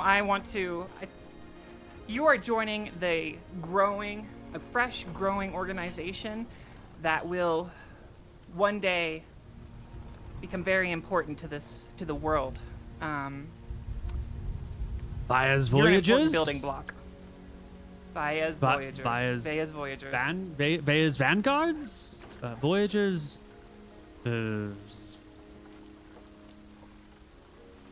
Vendettas? Voyages. Vaya's Vendetta. I don't know. Voyages. We'll shop the name around. Yes. Tell the write or think of some names. Tell the next person. They'll get it to me. Again, I appreciate you, and I grab him on the shoulder, look him deep in the eye. I'm saying, I appreciate you. This is important. You're important. You sailed the seas for a long time. You are a great pirate. Now you will be a great spy. If I still had one of my hands, I'd rub you blind right now. Oh, you could try. He pokes you Old Captain. with the stump on your side, like where you might have your coin purse. And then I leave. Or wait, he's into it, so okay, I just leave. Yeah, he accepts it. He takes your money. He asks you to put the money in his pocket for it because he doesn't have hands. I'm taking 50 off my thing. Speaking of money, we roll over to March. Y'all get paid. Please each take 100 GP. And Vincent, please mark off 200 that you owe, or from your Very wealth. good. Are you still teaching me to read? Because I'm not Yes. fully... Okay, cool. So 90 for me. Okay. Yeah, excellent. Well, I think we are at a... Actually, no, let's finish this up here. You can explore those old ruins. You can see that there indeed used to be probably armories and treasuries and all sorts of stuff in here, but it's well cleared out by now. You can see a section where there probably used to be a fake stone wall that has since been knocked down and then smoothed out on the sides, where like the stone patterning doesn't quite match the other stone patterning. This must have been some sort of false wall that has since been removed and smoothed. You find nothing, no secrets in this highly populated place. And I think Cool. There go are ahead. 2 other things that you can think on as we go on break, is what I think you're going for. That is. There's 2 things that I'm trying to figure out while in a learned area of this place. One is what happened to that city at the island toward bottom right. 2 is if anyone knows anything about Fezwick, the albino. I'm going to be a bit careful with how you ask that one. Yeah, just Okay. asking about Fezwick. Great. Well, then we're going to go to a break, and we'll see you on the other side with some more Voyages of Dusk and Dawn. Bye-bye. Hello, everybody, and welcome back to Voyages of Dusk and Dawn. It's time to dole out some experience, and it's time to answer some questions. So let's start with the experience first. This is gonna be a pain in the butt. For your exploration of Gap Island, fighting the dragon thing, exploring the keep and the obelisks and the tunnels and the tomb, for the golem, for the undead, and for returning Wiley to a peaceful place and ending his career and storyline in a way that no one ever expected it to end. The whole party will get each 5,066 experience. By the gods. That is Thank you. a little bit of XP. Indeed it is. And eye level. Yes. I Let's think the only thing is HP. That's at level and THAC0. 4 for a fighter. Yeah. Should just be No level- saves. no saves, no proficiencies. proficiencies. No. 1d10, right? Do you have any HP bonuses from High Con? Absolutely not. Then just a D10. Roll Here we well. go. 2. Ugh. It could have been beautiful. Instead, it's just okay. Not even. Oh, well, you look at that. It looks like eye level. Yes. Did you? I thought you were like a bajillion experience away. Oh, finally, we made it. You're at 61,866. Yeah. All right, Mr. Wizard. That's level 7 for you. Ooh. That unlocks 4th level spells and Ooh. some hit points. And let's see. No new saving throws. No weapon or non-weapon proficiencies. It does give you a +1 to hit. Okay. So we're going to put you at level 7 on the character sheet. I'm going to up to you now have a +2 to hit with weapons. Congratulations. Yeah. Your saves are wildly out of date. Is that what I'm seeing? Your saves are outdated. They've been outdated for a little while now. It should be 13, 9, 11, 13, 10. Well, so you do get saves. You're not supposed to, but you do get them.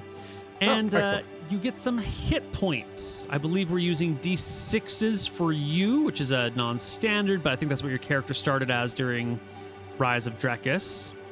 Oh, lucky me. All right. Yeah, that's 4. Ooh, well, one way or another, that's well within the normal bounds of HP. That'll bring you to 25 hit points. Lucky. Okay. So, Vincent, on your spells page, you should get 4, 3, 2, and 1. So for your second level spells go up to 3 + 1, third is 2 + 1, fourth is now 1 + 1 spells. Any spell that you have tried to learn in the past, you can try to relearn if you still have a copy of it on you, and you can also now access 4th level spells. I believe you can only have 9 spells per level. 1, 2, 3, 4, 5, 6, 7, 8, 9. So you've got no more 1st or 2nd level spells. 1, 2, 3, 4, 5, 6, 7. You can learn up to 2 more 3rd level spells maximum if you can find them, and a bunch of 4th level spells. So when you level, you're sort of making breakthroughs. You're advancing your own knowledge. You're going to get the opportunity to pick one 4th level spell, or you can roll on 3 4th level spells. But you have to decide ahead of time of whether you guaranteed want something, or you want to go with the big gamble and maybe get a lot, or maybe end up with nothing. Let's go gambling. Your chance to learn is 60%, so math says that's the right choice to make. Yes, what coward would take the guaranteed in this one? Nick Nobody should every single time. Not because he's a coward, but because the seed is bad. He is the bad seed. Yes. No. He's the Nope. good seed. He's not Rosemary's Baby? Okay. Have you looked at the 4th level spells that are available for... You're an abjurer? I think I probably So list I you... focused on looking at the alteration transmutation ones to begin with. Yeah. They are my trademark. I figure the first one I'll learn is my trademark spell, Improved Strength.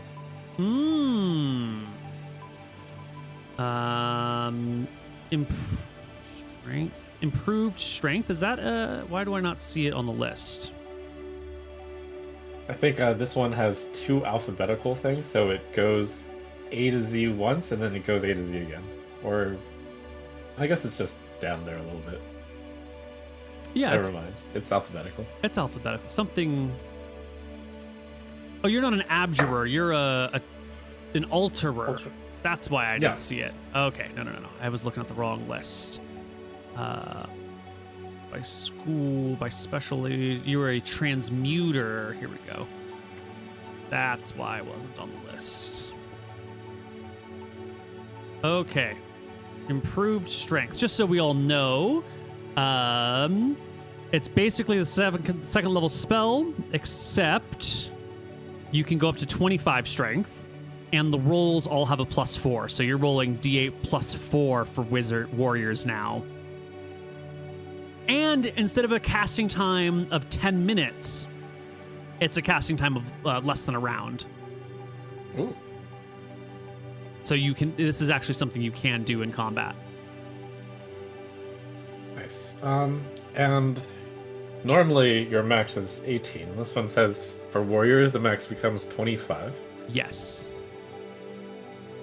This is count each percentile bracket as 1 point. So if you get to 18 and then you get another +1, it's 1801, then 1851, then 1876, then 1891, then 18-100. So those are then all 19. Then 19, Okay. yeah. Even if the recipient is not a warrior, he gains all the benefits for the exceptional strength category. For example, if the thief with 14 strength gains 7 points, he would possess a strength of 18-76 for the duration of the spell, in addition to attack and damage bonuses, increased chance, blah, blah, blah, blah, blah, blah, blah, blah, blah. The spell recipient may temporarily gain the ability to throw boulders as giants of equivalent strength. Fun! That's only if you get to 19. Once the spell ends, the recipient is struck by an intense exhaustion and can do nothing but rest for 1d3 turns, which is 10 minutes, so 10 to 30 minutes to recover your strength. So there is a wee little downside to this spell. Okay, let's see. All right, roll me a D100 for improved strength. You want 60 or lower.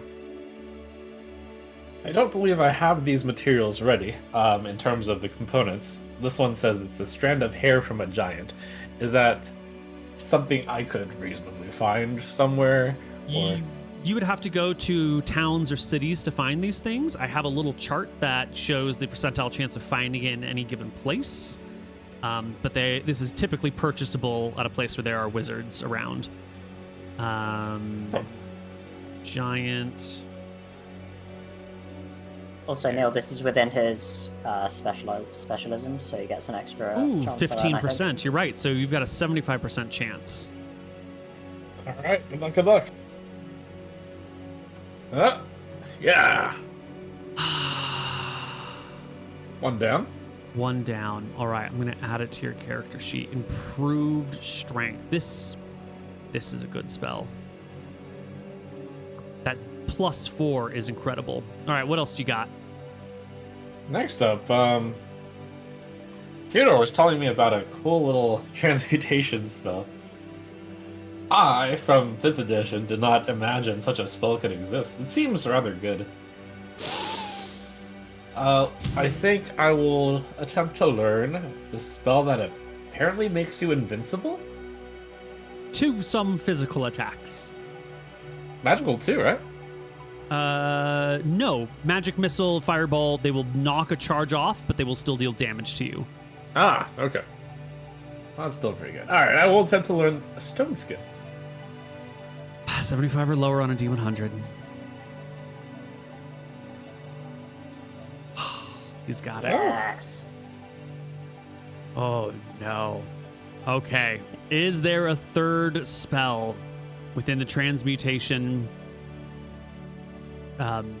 school or the other schools that you'd like to learn?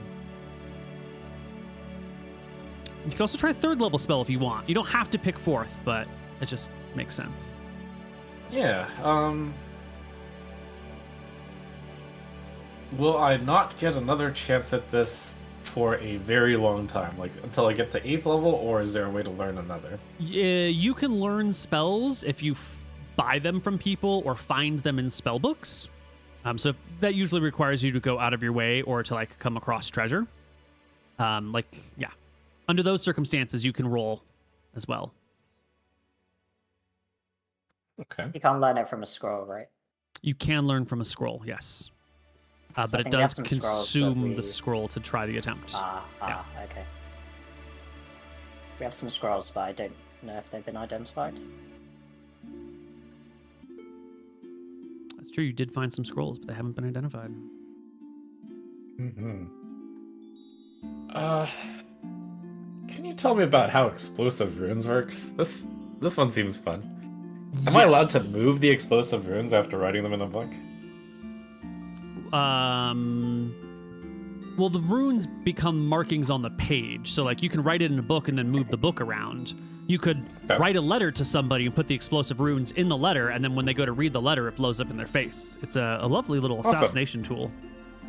I think I asked this because I believe in 5th edition you cannot move the explosive runes. I think they have to be carved into the ground or something. I think in this one, you can just put them on parchment, paper, book, map, scrolls, any object with writing. Okay.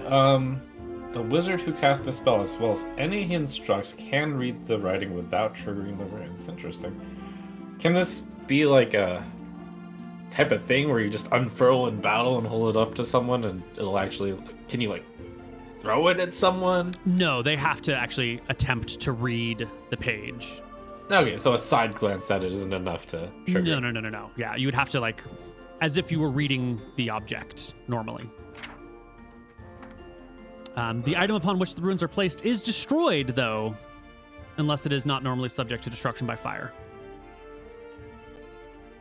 Alright. Explosive runes seems like a very Vincent type of spell. I'll try to learn this one. The secret assassination tool, which also conveniently... you're not the picture on your wall again. Sorry. If I don't look at it long, I was looking at the book. I'm trying to see something about studded armor. I apologize. That's fine. It's just funny. She is the new Vea. She is the new Vea. I forget what I was saying, but yeah, go ahead. Roll us your roll, boo. Sweet. Yeah. Oh. Ooh, no. Whoa, Crit 100. No explosive runes. Ah. You've done it twice. Whew, okay, 2 is better than 1. You made a wise decision. And did we get everything else for your character upon leveling? I think so. Okay. The spell components for Stone Skin, you'll also have to find. They are Granite and Diamond Dust. 50 GP worth of Diamond Dust. The Granite, it's not exactly free, but it's not expensive. And talking about how to find these things. Giant Hair is usually 10 gold per casting. But it's a special order.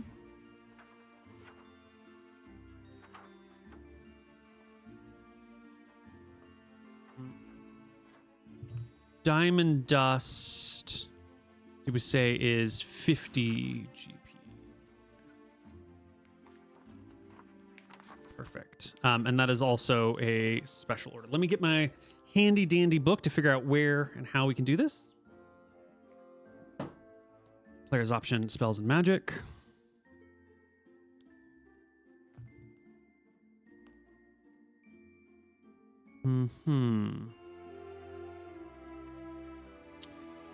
Materials. Combat. Where is the...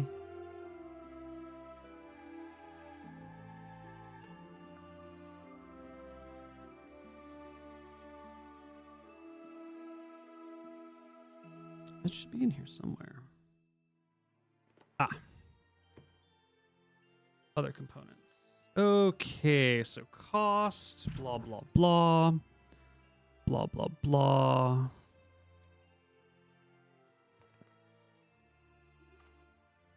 Field searches. Purchasing.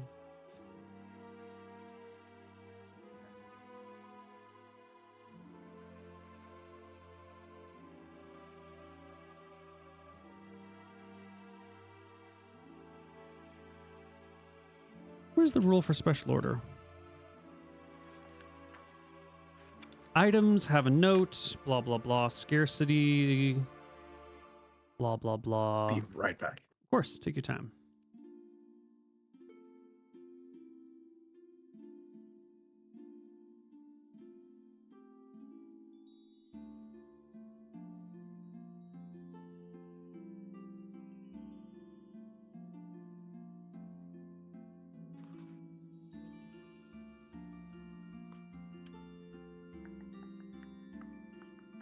Oh, okay. I see. I was misreading my document. Spell components. Okay, so Diamond Dust is a special order, and it's rare, so you can't find it. You can't, like, search and find it. Excellent. And Giant's Hair, similar, unless you're killing a giant, you're not going to be able to find it. You'll have to buy it from a town. Hair, giant. These are both rare things, so you'll never find them in a village. You might be able to find them in a town, maybe. Like a 20% chance of finding them in a town, 40% chance of finding them in a city. If there's a magic shop in either that town or city, there's an additional 50% chance. So you can kind of search around looking about for these things each place you go, and we can just roll percentages until you find what you want. And since they are expensive spell components, we will have to track these, unfortunately. Okay, great. There you go. You are in a town right now. Would you like to see if there is Giant Hair or Diamond Dust available for sale? Why, yes. Why don't you roll me a D100 and roll a 20 or lower for the Diamond Dust? Okay. And same thing for the Giant's Hair. Ooh, none of them are available in this town at this point. There's no magic shop in this castle, but there are plenty of other places in the world, and we'll find them as we go. Can I buy studded leather armor here? Absolutely. Is that just 1 extra HP over leather? Is that the whole benefit? And 20 pounds or 5 more pounds? I didn't see this in the I mean, we're using a mismatch of rules here. Guide. Yeah, leather will give you AC bonus of 3. Studded leather, isn't that also AC bonus of 3? I thought it was 4. I mean, it's extra weight. It'd have to be more because it's like metal, right? But it's not hardened leather. Well, maybe that balances. Okay, because Player's Handbook says leather is only AC bonus of 2, and studded leather is then AC bonus of 3. The leather that we're using is AC 3. So 4. No, you just go for this full suit of leather over here. It'll be 15 pounds, AC bonus of 3, cost 10 GP. Okay, but I already have that leather, so there's no reason to. No. There'd be no reason to go to studded from here. So studded's 5 pounds more, but with no AC bonus. Right. Okay. I revised some armor rules because, like, studded leather is a fictional armor type that doesn't make any sense in the world, but it looks cool in movies. And so they added, like, studded leather armor for movies, and then it made its way into D&D campaigns, but has no historical precedent and doesn't make any sense. Like, I've got armor, but I'm just going to put a couple of little pieces of metal. Why? It just adds like weight. Fire arrows. Yeah, like fire. Intimidates the opponent. Horns Like on the putting- helmet.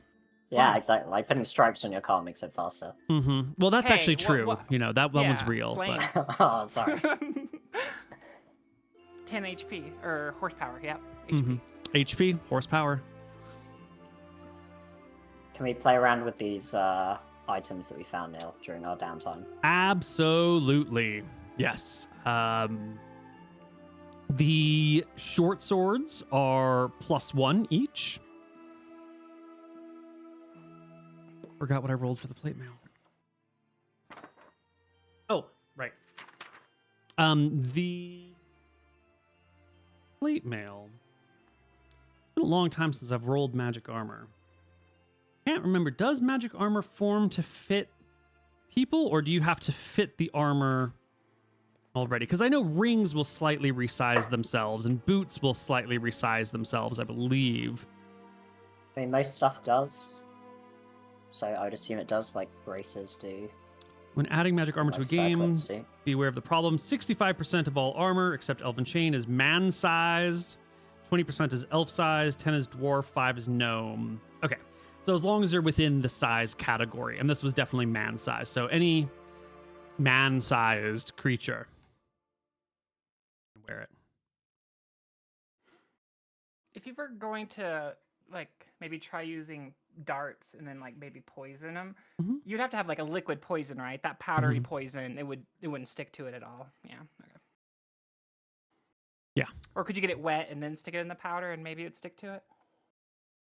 Like I'm licking the dart. Yeah, why not? Can I buy a? Is that like a blow dart? Is that like a little tube and then darts that I? Yeah, poison's generally not for sale.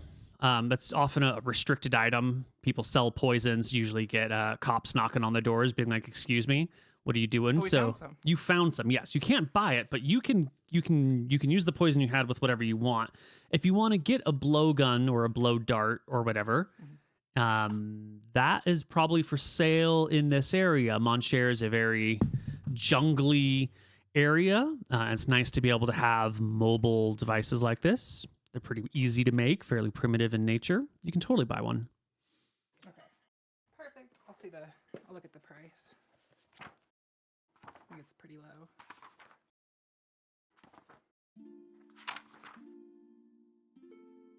So yes, any of you can wear this chain, this plate.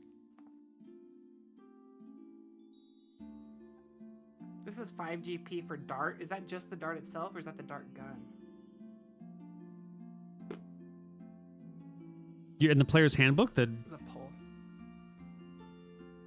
No, 5 SP. Sorry, that's silver, so that would be for the dart. That makes way more sense. Sorry, I misread that.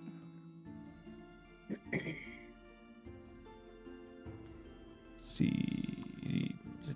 Magical shield improves. Blah blah blah.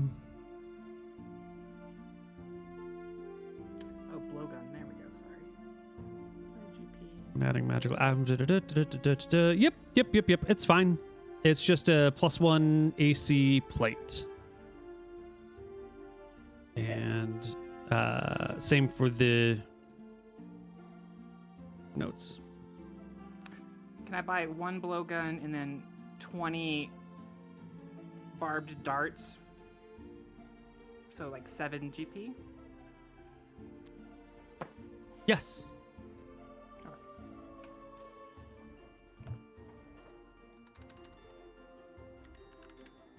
Okay. +1 plate, +1 shield, 2 +1 swords. There we go. Now, that's what you're able to figure out on the fly. If these things have extra properties, you wouldn't know. You'd need an identify spell to get further information on this. Thank you. Yeah. Did you look at your shield? That's also +1? That's +1. Mm-hmm. But there may be additional properties to any of these.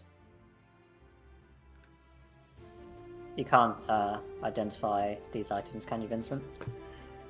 No. I would much rather have the very useful erase spell in my arsenal, after all. Makes sense. And secret page. That one's really yeah. useful. That's how you send secret notes. Oh, if you got explosive rooms, you could have put the explosive rooms on the secret page and then erased it. That's the combination play there. Rank 1 legend. All right, party. We are rested up. We've bought our gear. We found our stuff. We're re-equipping ourselves. I think there was one more place in the Dardens that you wanted to go. In the outer during ring. The rest time, I inquired about the island to our bottom right, as well as to Feswick, the albino. Right. So as you walk around and ask, you hear a couple of stories about this island that you were just visiting. The story that you hear often is that this island was a source of rebellion when, at some point in the distant past, when the White Prince was rising to power. You get two versions, like one when he was coming into power, this happened, and another was he was in power and then people rebelled and this happened. There's probably overlap between here where one person considers them in power and someone else says still rising. You know, there's room in between these. But that this island was the victim of the White Prince's wrath for rebelling against his rule, and he blasted it clean and dry. That doesn't score with the memories that you have, though, because I think you have memories from long, long ago of it being damaged and destroyed. So either these people are wrong, or this island has twice been the victim of an apocalypse. I'm going off of the twice theory because there was a pillar that kept track of Feswick, the albino, as a leader. Yes. And you ask Great. about Fezwick the albino. Yeah. Ooh, what sort of person would you ask this of? If there's a library in town, if there's a sage in town, someone who looks smart.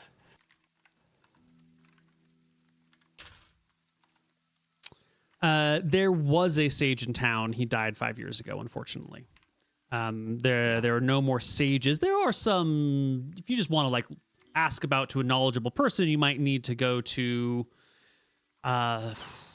get an inn with a fancy noble, or maybe a merchant, someone that's more the trades area. Christine Keep isn't a major city. Like Port Jasper is a better, like a place of bigger commerce and easier access to things. So perhaps Port Jasper might be the spot to ask. Christine Keep is rather small in nature. Wiley knows those nobles, right? Maybe they know someone. You could go back to Wiley and play the, hey, I want to talk to your new employer card. I don't think y'all want to talk to me. No? Oh, wait, never mind. Okay. Sorry. You don't know that. Do you want to go back and see if that works? Sure, Wally's already made inroads with the noble. I was going to say, nobility would probably know something about it, so seems like a good ad. Yeah. That's not a problem. Wiley has made friends here. He's taken on as a jester for the family, is his new role. And he will introduce you to the patriarch of the family. The patriarch of this family is a 17-year-old man, if you can call a 17-year-old a man. Apparently, there's been a disaster. The young ones are his younger brothers and sisters and some other cousins nearby. The actual head of his family has recently died as well, and this young man is trying to take over and do a good job. Wiley, being a very old, very crippled, but knowledgeable person, fits in perfectly with what this young man needs. And he'll make you an introduction to the younger Balwick. It's his name. Okay. This guy might be a bit too young to know, so before asking and meeting him, I'll think about when the people told me about this island getting bombarded by the White Prince. How long ago was that? They said during his rise. I guess if you it was before living memory. Someone says it was in my great grandparents' age. Someone else says it was in my great grandparents' age. You can't pin down a precise date, but it seems at least 100 years ago, maybe 200 years ago. Oh, wow. I had also asked this last time and given you a good amount of time to calculate. If you need more, I'll let you calculate. But did I know how old the albino prince is based off of his years of rule? Or rather, how long has he been in power? Yes. I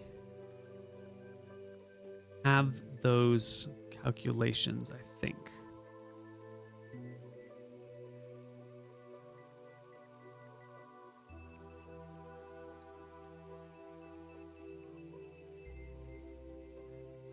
Or did I write them down?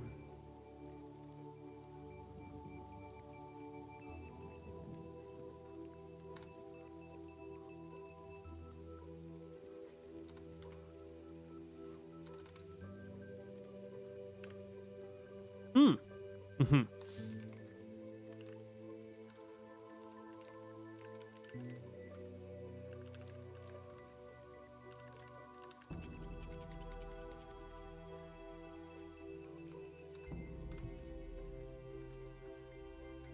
Yes.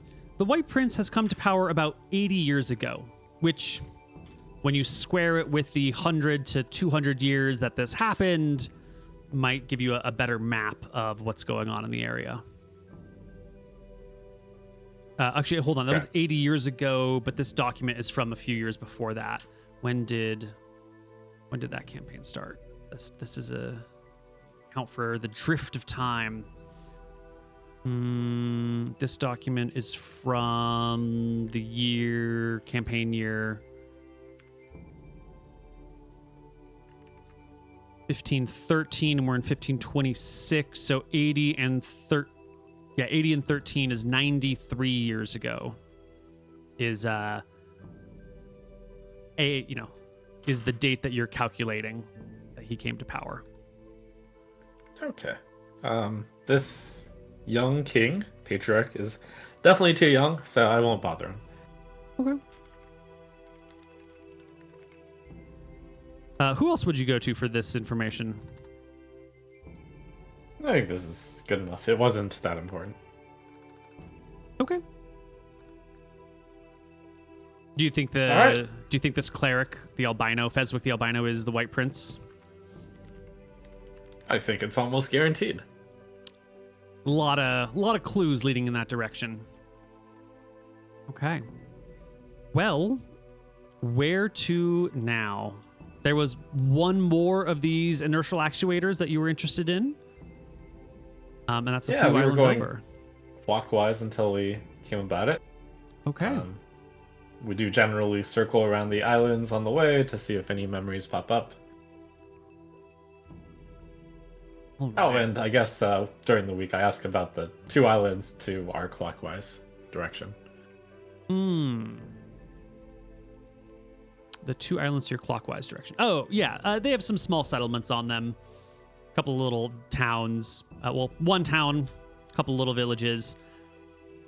No one seems to think much of them other than islands with people. Okay, cool. I think we're all set to go. Okay, let's do it.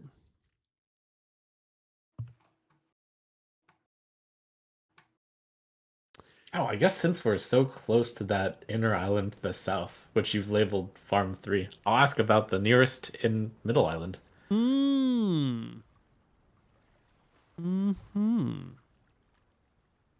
Yes. This one right here. So you'll hear that there are some of these islands in the Midlands, which is the middle ring, that are really big, broad, flat, agrarian places. This island, it has a real name. I've never named it, though, because no one's ever gone there.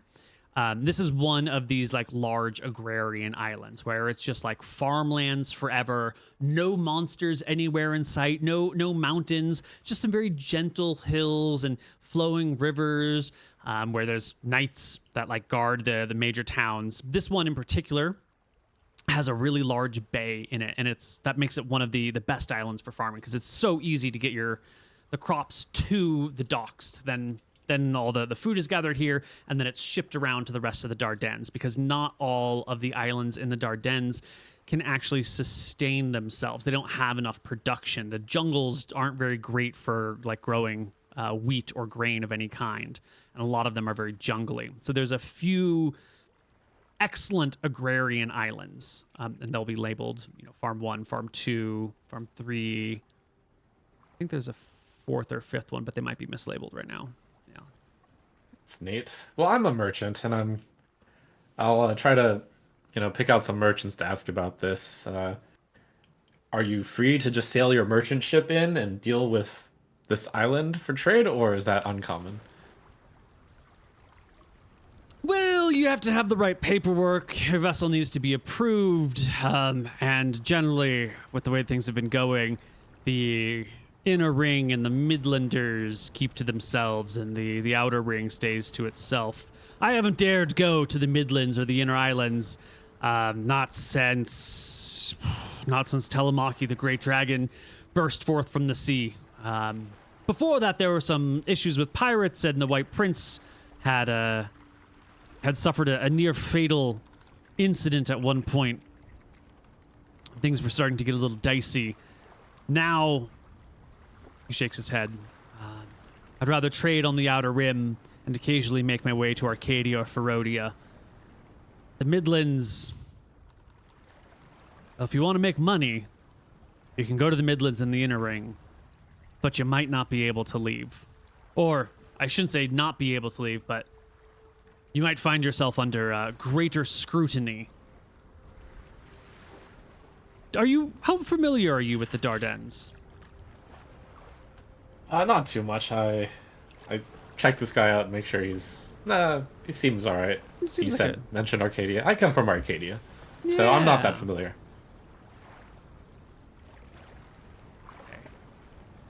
Well,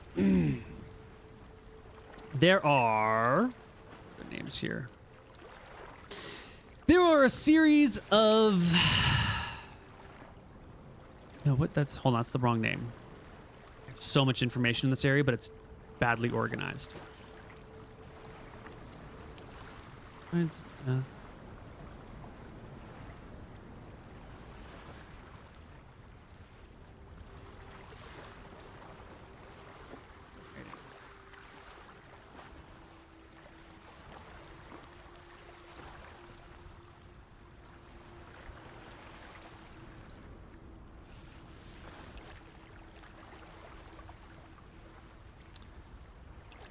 Does anyone remember the name of the anti-magic shield carrying guardians at the ports? Remember their name. They had a cool name.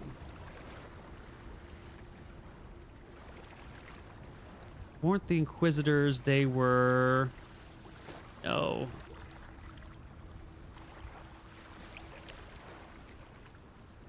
I can't remember the name. Tides of Death somewhere. Yeah, it's somewhere in Tides of Death. Many of the major ports have a guardian, a man who, he inserts the title, and their job is to inspect the ships coming and going. They carry an anti-magic shield that projects a field of magic resistance around them, stopping all spells in their dead tracks, canceling out and hedging out magic items and abilities. These creatures have total authority and autonomy to do whatever they want, whenever they want. And additionally, especially on the inner islands, there are a series of Inquisitors who have mind-reading spells, and they probe people as they go around, especially anyone coming in or out of port, to read your intentions and motives. It's for these reasons in particular that I find myself discouraged these days, especially in times of high tension. I've had some friends who've gone towards the Midlands and haven't seen them in months now. One of them not for a year and a half. I worry that their extracurricular activities or their far-ranging trades have made them targets of interest. Have you heard anything about the White Prince actively hunting down merchant ships? Or not the White Prince, but some of his men. Actively hunting down? Well, I haven't. But that's because my friends are merchants, and if they were hunted down, I wouldn't know. Yeah, I'm sure you're familiar with their flying troops. Oh, of course. Yes. Ooh. Is there any reason why one might just go and attack a merchant ship? We were just sailing around the outer islands. What? He looks baffled. You're saying one of the griffins were deployed from the great ships and just attacked you? Yeah, we were just out sailing around.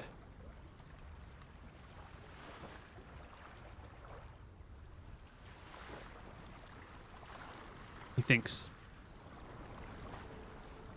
There's a few ships. They're called roosts. They have little ports on the sides. They have griffins and knights within. They're the primary strike arm of the White Prince. They're used against his enemies. Attacking random merchant vessels is very outside of their character. That's never been their design. Are you saying that you fought some of these roosts and survived? It was just one, and not all of our people survived. This bodes very poorly.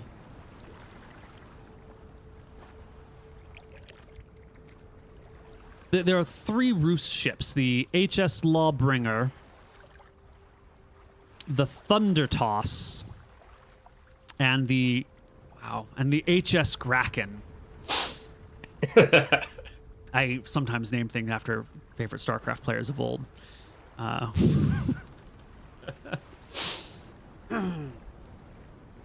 Do you know which ship they came from? Was it the large one, the 125 foot long one, or the 100 foot long one?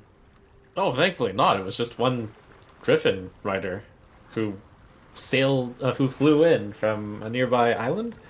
It was in the northwest area. He shakes his head. This doesn't make any sense. This flies in the face of everything that we would know. Maybe a renegade? Or maybe the White Prince is so... Maybe he's so out of sorts or in a bad way that he needs to rob? But this would have been on the Outer Rim. That means the roosts are on the Outer Rim now. He looks horrified. I'm sorry. This is extremely useful information. I have to go. This does not bode well. I need to go make arrangements and cancel plans. He reaches out a hand. Thank you so much. What did you say your name was? It's Vincent. Thank you so much for the talk. I'm Gregory. Gregory Shell. Thank you so much. And with a very concerned look, he hurries off down towards the docks to where his boat is. You see him like waving at the people as he goes over to the boat. His men come out kind of to see him come on board. He starts pointing back at you and talking very hurriedly and excitedly to them. And after a moment, they like start unpacking stuff from the ship and just like putting it on the dock in a great hurry. Yeah, I relay that to my crew and say, "Oh, it looks like things are heating up in the Dardanelles." Concerning that he's worried about this. Maybe we should be worried. We should be. We got randomly attacked by the White Prince, after all. Are we alone? Yeah, there's some people nearby, but you can whisper. Captain, randomly? I mean, they obviously could see the magic that we had just taken. I don't know if they have enough tools or magic to be able to outfit all of their Griffin riders with magic detection. But if the White Prince could see the magic from a distance and then communicate where it was or where he thought it was headed, they could cut us off before leaving. It's possible, but if he knew that, we'd be screwed. Yeah, I guess so. He'd have known. It was just one back, Griffin. Probably. Yeah. Maybe it was far enough away that they could only get... No, they would have sent a bunch, probably. Yeah, you're right. Well, concerning, and I'm glad that this is very irregular. We'll have to be on our guard if we ever see the White Prince or any of his insignia. I take it that Griffin had obvious White Prince insignia? I think so. Mm-hmm. He did. They are Inquisitors. I was just misreading my line. The Inquisitors are the people who hang out at docks. They're mage, cleric, multi-classed characters who have wizard sight helms or something similar to that, and anti-magic shields. They can't operate both at the same time. So they have a little squire who walks with the anti-magic shield nearby them. Okay. And then they also have like 7th level bodyguard minions with them. What does Mage Sight see? Wizard Sight is like a stronger version of Detect Magic, but it also lets you tell whether or not someone's a spellcaster. Okay. Do I know how far Wizard Sight can see? It is a 3rd level spell. You don't have it, do you? No. Give me a D100 to see what you don't have. Do you have the spellcraft proficiency? Checking. I might not.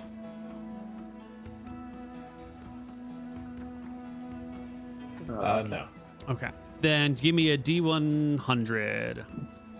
You want low? Yes. Wizard Sight is a famous spell. Upon completion of the caster's casting the spell, the caster's eyes glow blue, and he's able to see the magical auras of spellcasters and enchanted objects. The spell does not grant you X-ray vision, nor does it let you see invisible things. The range is sight. Oh. Do the eyes obviously glow blue, and is Yes. basically last the whole day? 1 round per level. Oh, okay. I think back to our fight against this guy. Did I notice blue eyes? No. Definitely not. Okay. It's a 3rd level wizard spell, so you got to be 8th level to cast it, unless you have a magic item that imbues you with it. Okay. Yeah, definitely got to be careful around those guys. Although the spellcaster's level cannot be discerned, the wizard can see the intensity of a spellcaster's aura and guess at the individual's magical power. Dim, faint, moderate, strong, or overwhelming. It can be extremely ambiguous, even when the wizard has some sort of method of comparison. Okay. Cool. Cool. To the next island. To the next island. Alrighty. We've got a bunch of islands in the way. We're going to need to roll some encounter checks for the sea. Luckily, you're on a boat that allows you to sort of go regardless of the weather conditions, and you're going with the tide. So even if the winds are bad, and they're never bad in the Dardanelles, they're always at your backs as long as you're heading this direction. It should be a simple thing to get there. All we need to do is not roll poorly on a few dice. And, you know, if today's dice rolls have been any indication, you guys are going to be fine. First roll is right on the border.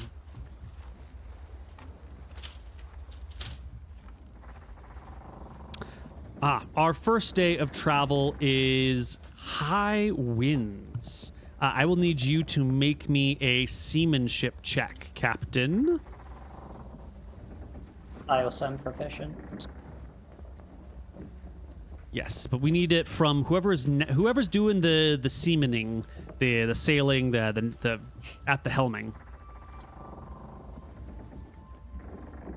Wait. Task Theodore with that. Good. All right, Theodore.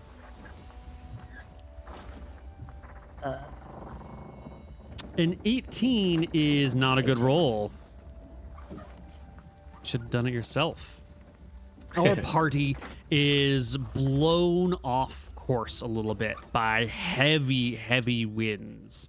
You lose sight of your islands, and the clouds overhead make it unclear where exactly you are. Your main point of context is the direction of the tides, because you know the Dardanelles spirals inward. Everything goes inward. So you want to find a way. You've been blown further in, and you're not exactly sure where you are. You're somewhere in here. Our winds last but a day. And let me make a mark on the secret GM layer where you actually are.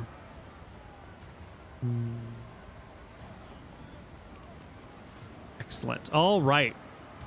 Second day. Now we're sort of at sea, in the big open sea. And the storm overhead blocks out many... Well, there's no stars because it's wintertime. So navigating by stars is basically impossible. In fact, physically impossible. All you know is that you want to head towards the outer ring. You do not want to go in towards the Midlands. So, Vincent, roll me a D100 and do not roll low for the next day of encounters and weather.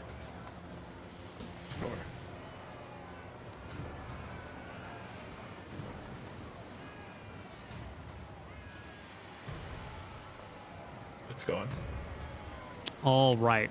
The next day is a fairly standard day here. There's storm, there's clouds overhead, there's rainfall, but the winds are not too terribly difficult. One of you will also need to make me a seamanship check to try and steer yourself back out towards the outer rim. I also have seamanship if you want me to try it. Oh yeah, show Theodore how it's done. Oh, Theodore, see, when you look this direction, put your hand in the air, touch the waves next to the ship, you really just become in tune with everything going on. Oh, no. That's a 10. That's a very bad roll. A very bad roll.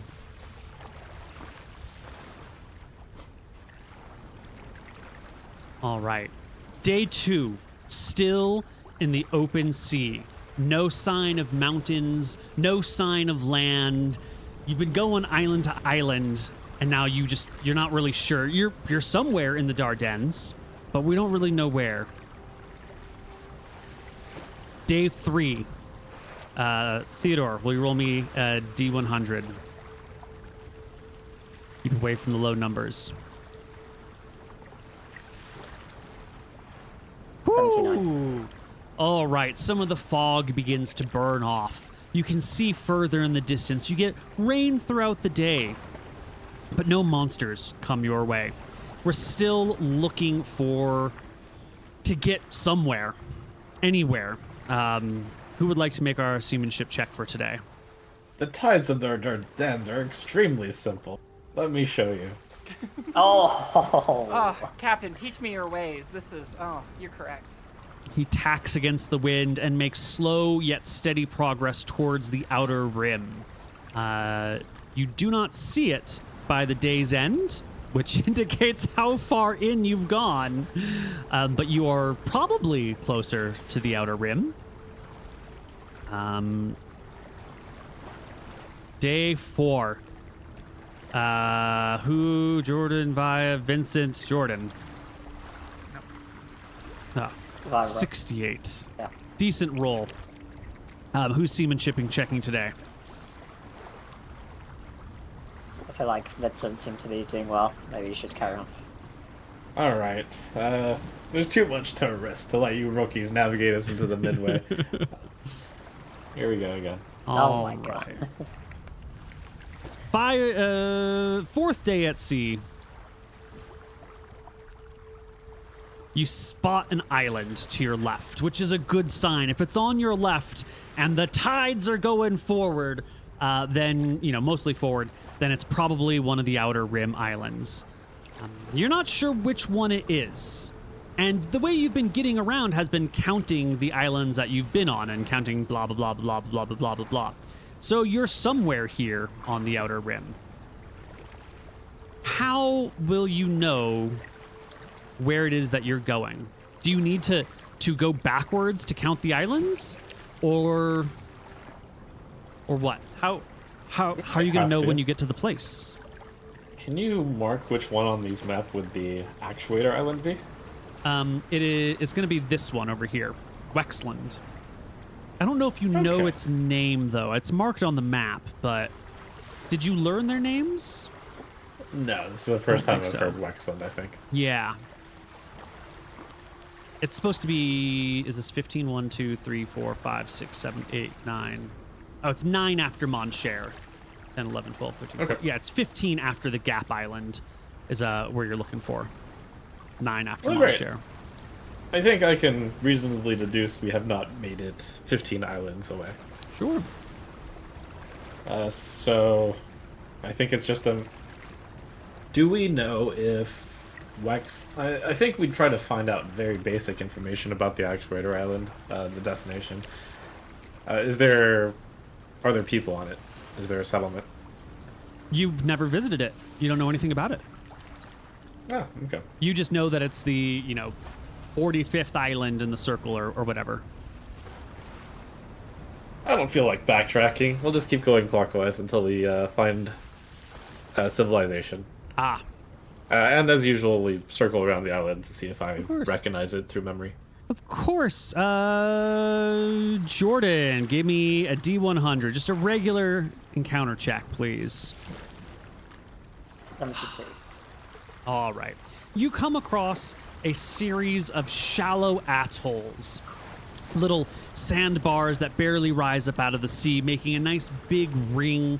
And there's a couple of little villages scattered on these atolls. Little tiny fishing villages. Population's got to be barely over 1,000 if you add all the villages together.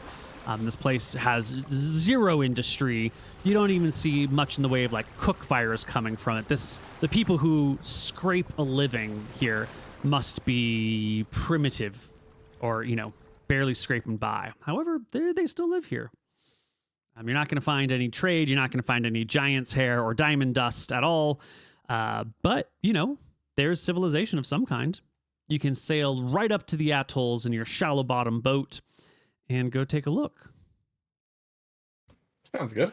They seem like people that we can ask directions from. They're people, right? That should be fine. Yeah. They could be cannibals. That's right. There's always a chance that they're cannibals. You come across one of these atolls. They don't even have much in the way of docks. They've just got like little canoes or kayaks that they put out to sea. So your boat can circle near, and then you start to see like, oh, the atolls have like a lot of coral down low. Getting actually to land here could be difficult. You don't have charts, maps, navigations. This is a foreign environment to you. You could try to just pass a good check and get all the way up without running aground on anything hard. But a bad check here could bring ruin to your magic boat. How do we want to risk this? Are we close enough to one of those canoes that I can shout at it? The corals, as you look down through the clear turquoise waters of the Dardanelles, is patchy and inconsistent. All the canoes and kayaks seem to be on the inner side of the atoll, where the water is stiller and more shallow, a little bit warmer, while you're on the outer end. So none of them are coming towards you at this point yet. Yeah, we don't need to ask for directions. Clockwise. Screw it. We go to the next one. We move on. All right. I'm going to roll encounter check just to keep it going faster. Okay. The next day, we're out at sea. The atoll's going in the distance. The clouds are overhead once more. It's not a terrible day, but it is sort of dark and rainy. There's no thunder, there's no lightning, but there's just like a heavy, consistent downpour and a little bit of sea fog. You head with the tides, so you don't get lost. When you come across a series of rocks sort of jutting out of the water, maybe a half mile away from you, off to your right side. The rain, at this moment, it's gentle. Sometimes it's a little harder, sometimes a little softer. But it's a nice, steady rainfall. But on those rocks, a half-mile distance, you think you see someone waving in your direction.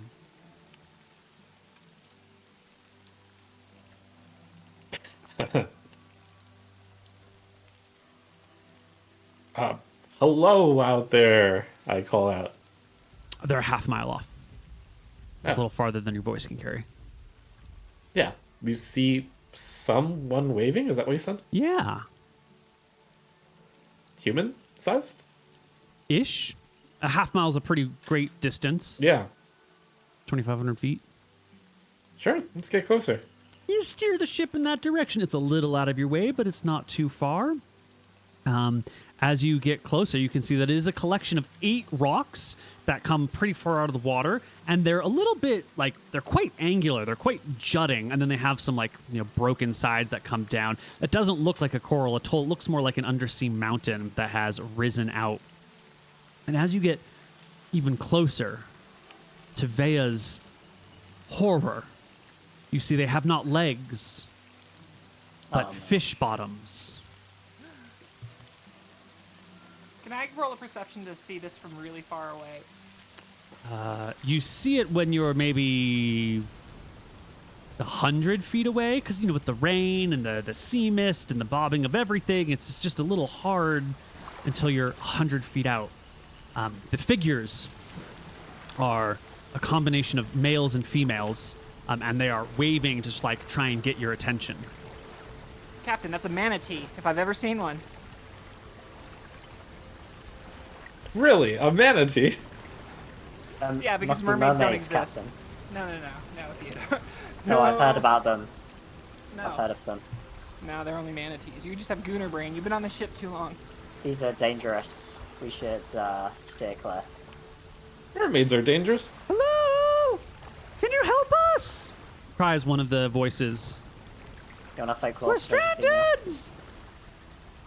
Look at them. They're they're good enough to wave and to greet us. We should ask what they need, shouldn't we, Theodore? 27 on a fight colonial. There's a lot of sea creatures, and oftentimes people mix them up. There's sea elves, there's Sahuagin, there's merfolk, there's mermaids, there's a lot of like humanoid creatures that come from the sea. Some of them are just peeps, and some of them will kill you and take all of your stuff. And some of them are very elusive and don't want to be talked to. You can't quite identify what sea race this is, since this is the first time you're ever seeing it.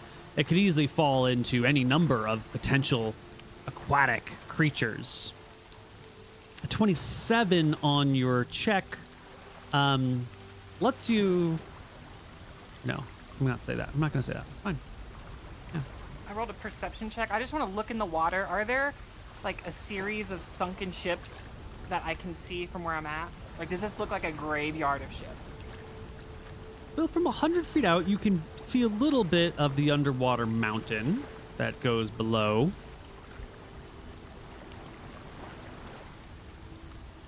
And you know what? Underwater mountains are exceedingly dangerous topological features. They kind of jut out. You don't necessarily know that they're there. American submarines in the real world have driven headlong into underwater mountains, and that's with modern mapping and sonar. Like, these are dangerous things. They've destroyed many ships in the world. And so, yeah, you do see a wreck a little bit against the side of one of these here mountains, but, like, that wouldn't be uncommon for an undersea mountain. Or it's an ambush. Captain, I don't trust him. Noted. So, well, I'll hold back, sailing towards them, but 100 feet away, is that enough to hold a uncomfortable conversation with shouting? Sort of, but the tides are just going to kind of keep you pushing, so you're going to have to, like, circle your vessel. You can't just park in the water, right? So maybe circle the islands over and over and over at 100 feet distance. Yeah, and I wouldn't say even circling. We're going to be sailing away, but I'll do a call out. What is it that you need? There's sharks in the water. We need transportation somewhere else. Please. That's ridiculous. You're mofolk. And sharks are our greatest enemies. Do you see any sharks? Nope. Alright, we sail to the next island. Help! Help! They cry for help as you sail away. I comment to the crew, if merfolk can't deal with sharks, I don't know. That's ridiculous. Okay. Abandoned. Abandoned. Neal's just mad he didn't get to kill us there.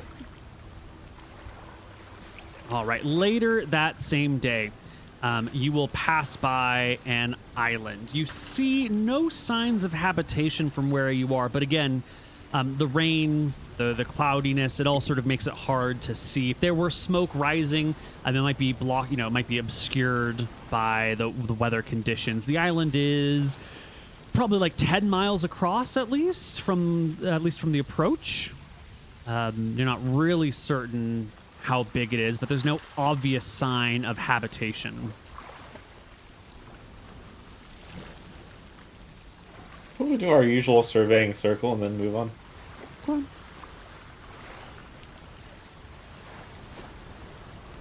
You see a village, or I should say a town. It's got a port. It's got a dock on it. And as you move a little bit closer, you don't see anybody outside of the village. It looks eerily quiet. Maybe it's just because it's a rainy day and, like, no one's outside on a rainy day, because why would you? You don't have, like, nice terry cloth towels. Getting wet is just fucking annoying. Or maybe it's an abandoned village. Okay, I tell the crew, we're in need of some directions. Let's dock for now, shall we? Nova? Sounds good. Sure. Wait. Do I see anything that would raise the hairs on the back of my neck? I mean, settlements where you don't see any people are, I think, innately odd. You know, ghost towns are weird. Pyongyang is weird. You know. But I don't see like obvious destruction or like Spectres or specters. monsters. No, nothing like that. Yeah, let's stop. All right. You get closer, and as you near the docks, you can see that indeed there is a little bit of civilization here. There's a little bit of smoke rising from a few chimneys. There's no light coming from within any of the windows, though that's a little odd. But yeah, the other thing that strikes you as odd that you didn't quite realize when you were further away is that the buildings here are very small. They are like dwarf or halfling-sized settlements, not human-sized settlements. You can pull up to the dock. There are no boats near the pier whatsoever. You'd be the only one. Wait, how tall are goblins? Are they like halfling size? Yeah. And then there's no light inside, so they can probably see in the dark. Or is this a town of goblins, Captain? Is there an obvious structure to it that it's, civilized humanity? Yeah. There's Open towns. architecture. I mean, there's a dock, okay. there's a pier, there's houses Right. with thatched roofs. It's a real place. Great. We can see them. It's a rainy day. Do I think anyone can see us if they're really looking for us, or if they're not looking for us? Absolutely. If anyone were looking out, they would see you, for certain. Okay. But I don't want to leave the ship anyways. Let's just let's go check out what's going on. Let's depart the ship. Let's pack it up into a box and let's go into town. Right. You make landfall on this rainy day at this unusual island. The rain comes down, still fairly gentle, but persistent. The three of you are soaking wet. You pack up your boat into a little box and walk down the pier. The first building you come across, mud brick walls, thatched roof that extends a good 2 feet over the edge, yet the height of the wall really only comes up to your clavicle or something. Inside it must be a little bit taller. There is a wooden door that's not facing you. There is a window, and now that you're this close, you can see that the window, which has some sticks over it to kind of give it a little bit of structure, has some heavy fabric on the inside that sort of blocks the view from the window. There's a little bit of smoke rising from the very center of the building, but this fabric is acting like a blackout curtain, preventing any light from the fire from reaching your eyes. Before we get too close, I whistle as loud as I can.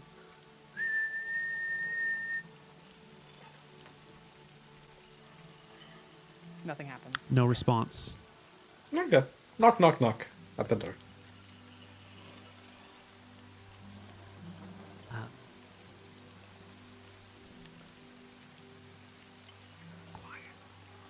No response from the inside. But you definitely see smoke rising from the middle, from the little hole in the center of the roof.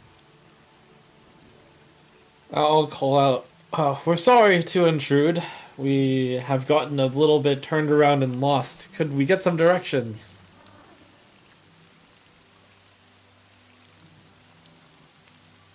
We go to the next house. You walk over to the next house. Also has a little bit of smoke rising from the chimney. But similarly, you give a knock and you make a call and no one answers the door.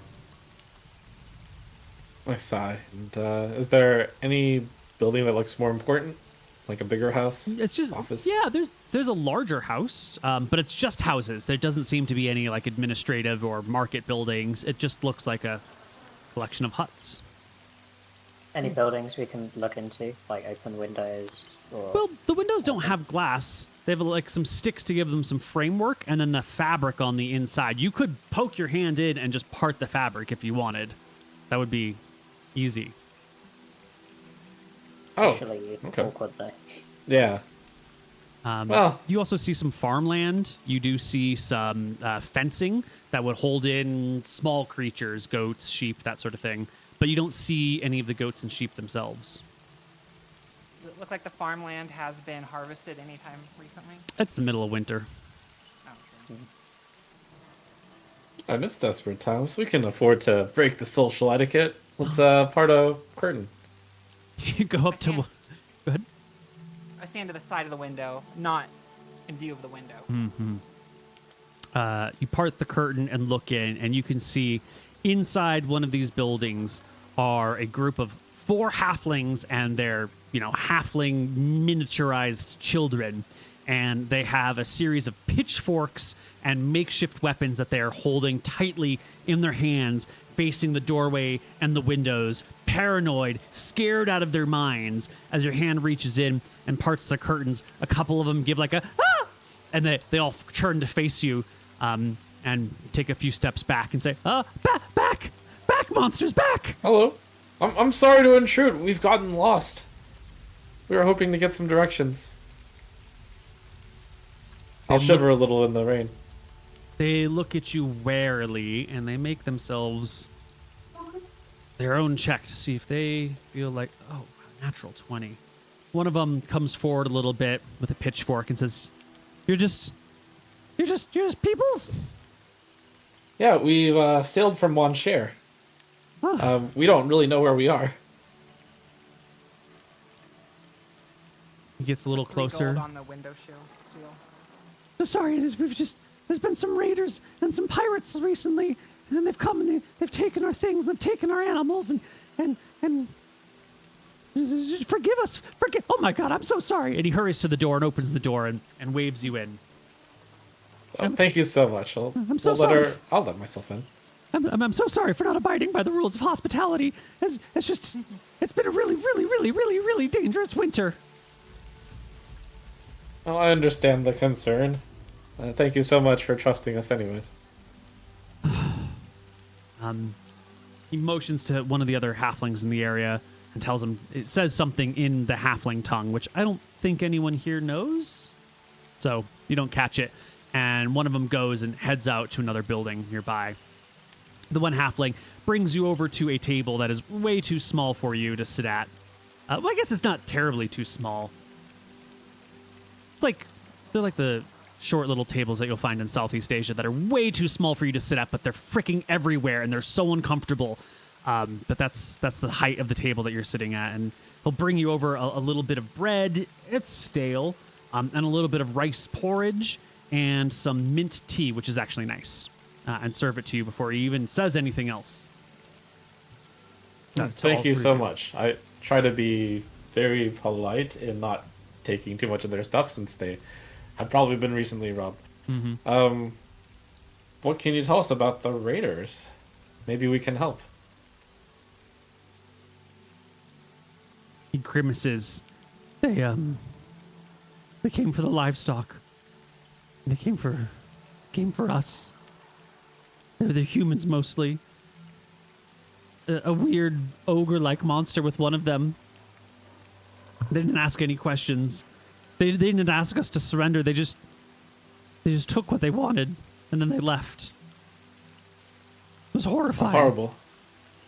They sailed off, or they left deeper into the island? No, they sailed off. They came by sea.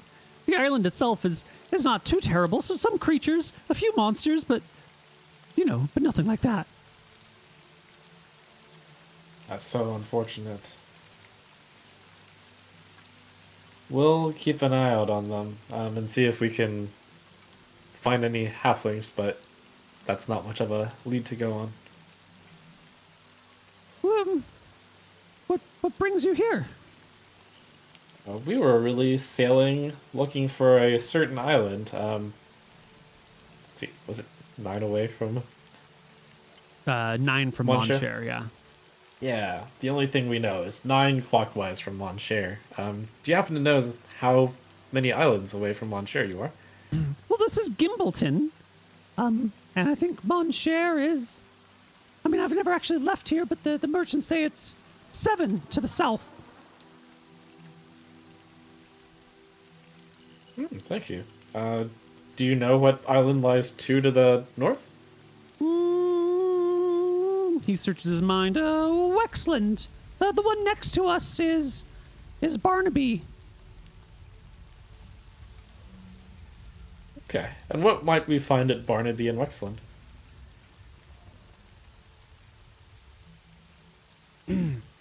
Barnaby is deserted, and I'm not a lot in the way of plant life. I think there's a couple of little villages on the coast that mostly do like a clam and shellfish extraction, pearls, that sort of thing. Fishermen mostly, kind of reclusive.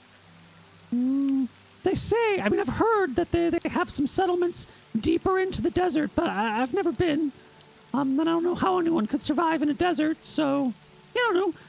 The weirder things have happened in this world.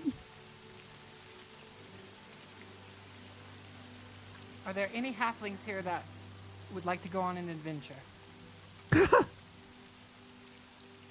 Oh, you're serious? Mm-hmm. Oh, I don't know. I don't think so. Okay. Sounds terrible. We lost the guy.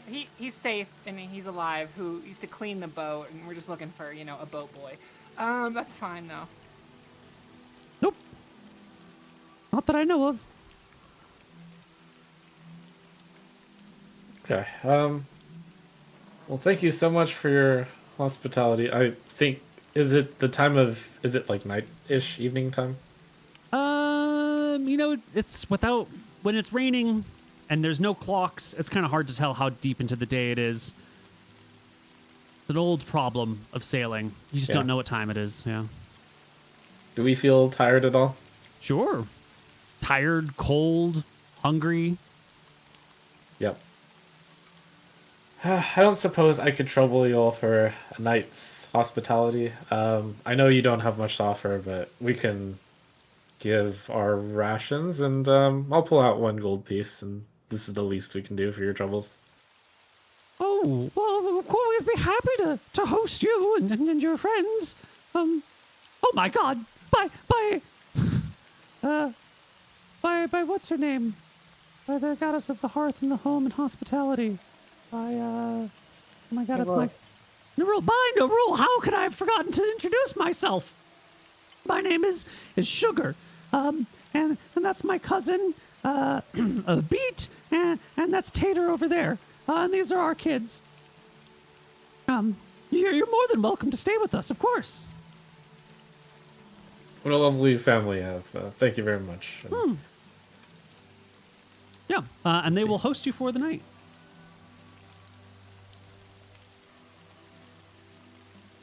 Nice. I'm About it? happy to stay here for the night. Yeah, they don't have much, but once, the one halfling that went outside does return, and with them comes sort of like the village. Maybe 60 halflings or so have shown up here, and they'll sort of gather around the one building and look in.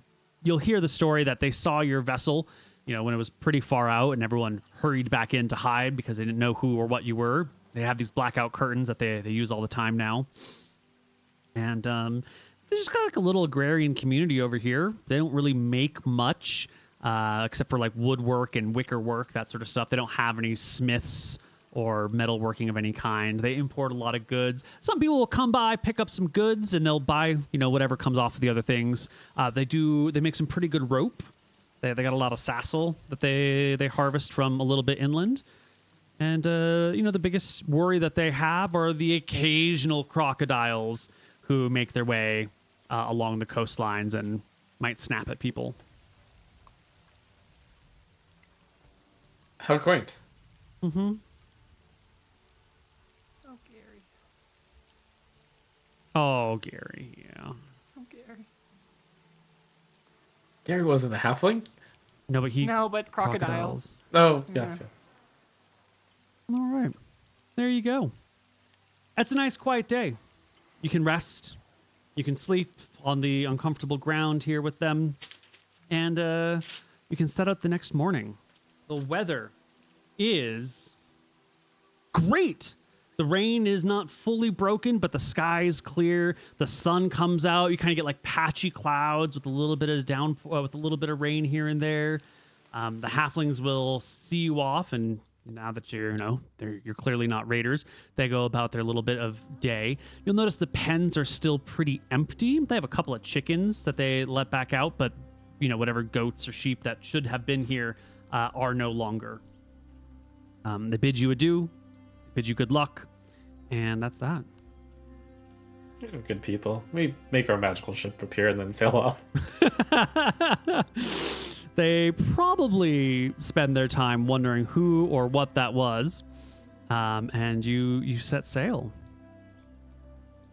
Okay. All right. We know it's 2 clockwise. That's good. The next island you pass today is Barnaby. You do see that it's sort of a deserted island. A couple of villages on the outside. I don't think there's any reason you want to stop here. No, Not really. We circle around to see if it triggers any memories, but don't expect any. No, nothing. No memories to be had whatsoever. And at last, we'll arrive at Wexland. Now, this is supposed to be the last of the inertial actuators, the last of the great artifacts of the ancient Farron Empire that were built here. We are, I think, at our ending point for this session, though. I think next time, 2 weeks from now, we can come back and do Wexland in one adventure. I'll tell you whatever memories you've got when we get here, and we'll do all the fun adventuring. But I could tell you that you see lots of shallow rocks sticking out of the water. There's a big forest on the southern coastline. A little bit of a... I'm going to bring us to a slightly better map, actually.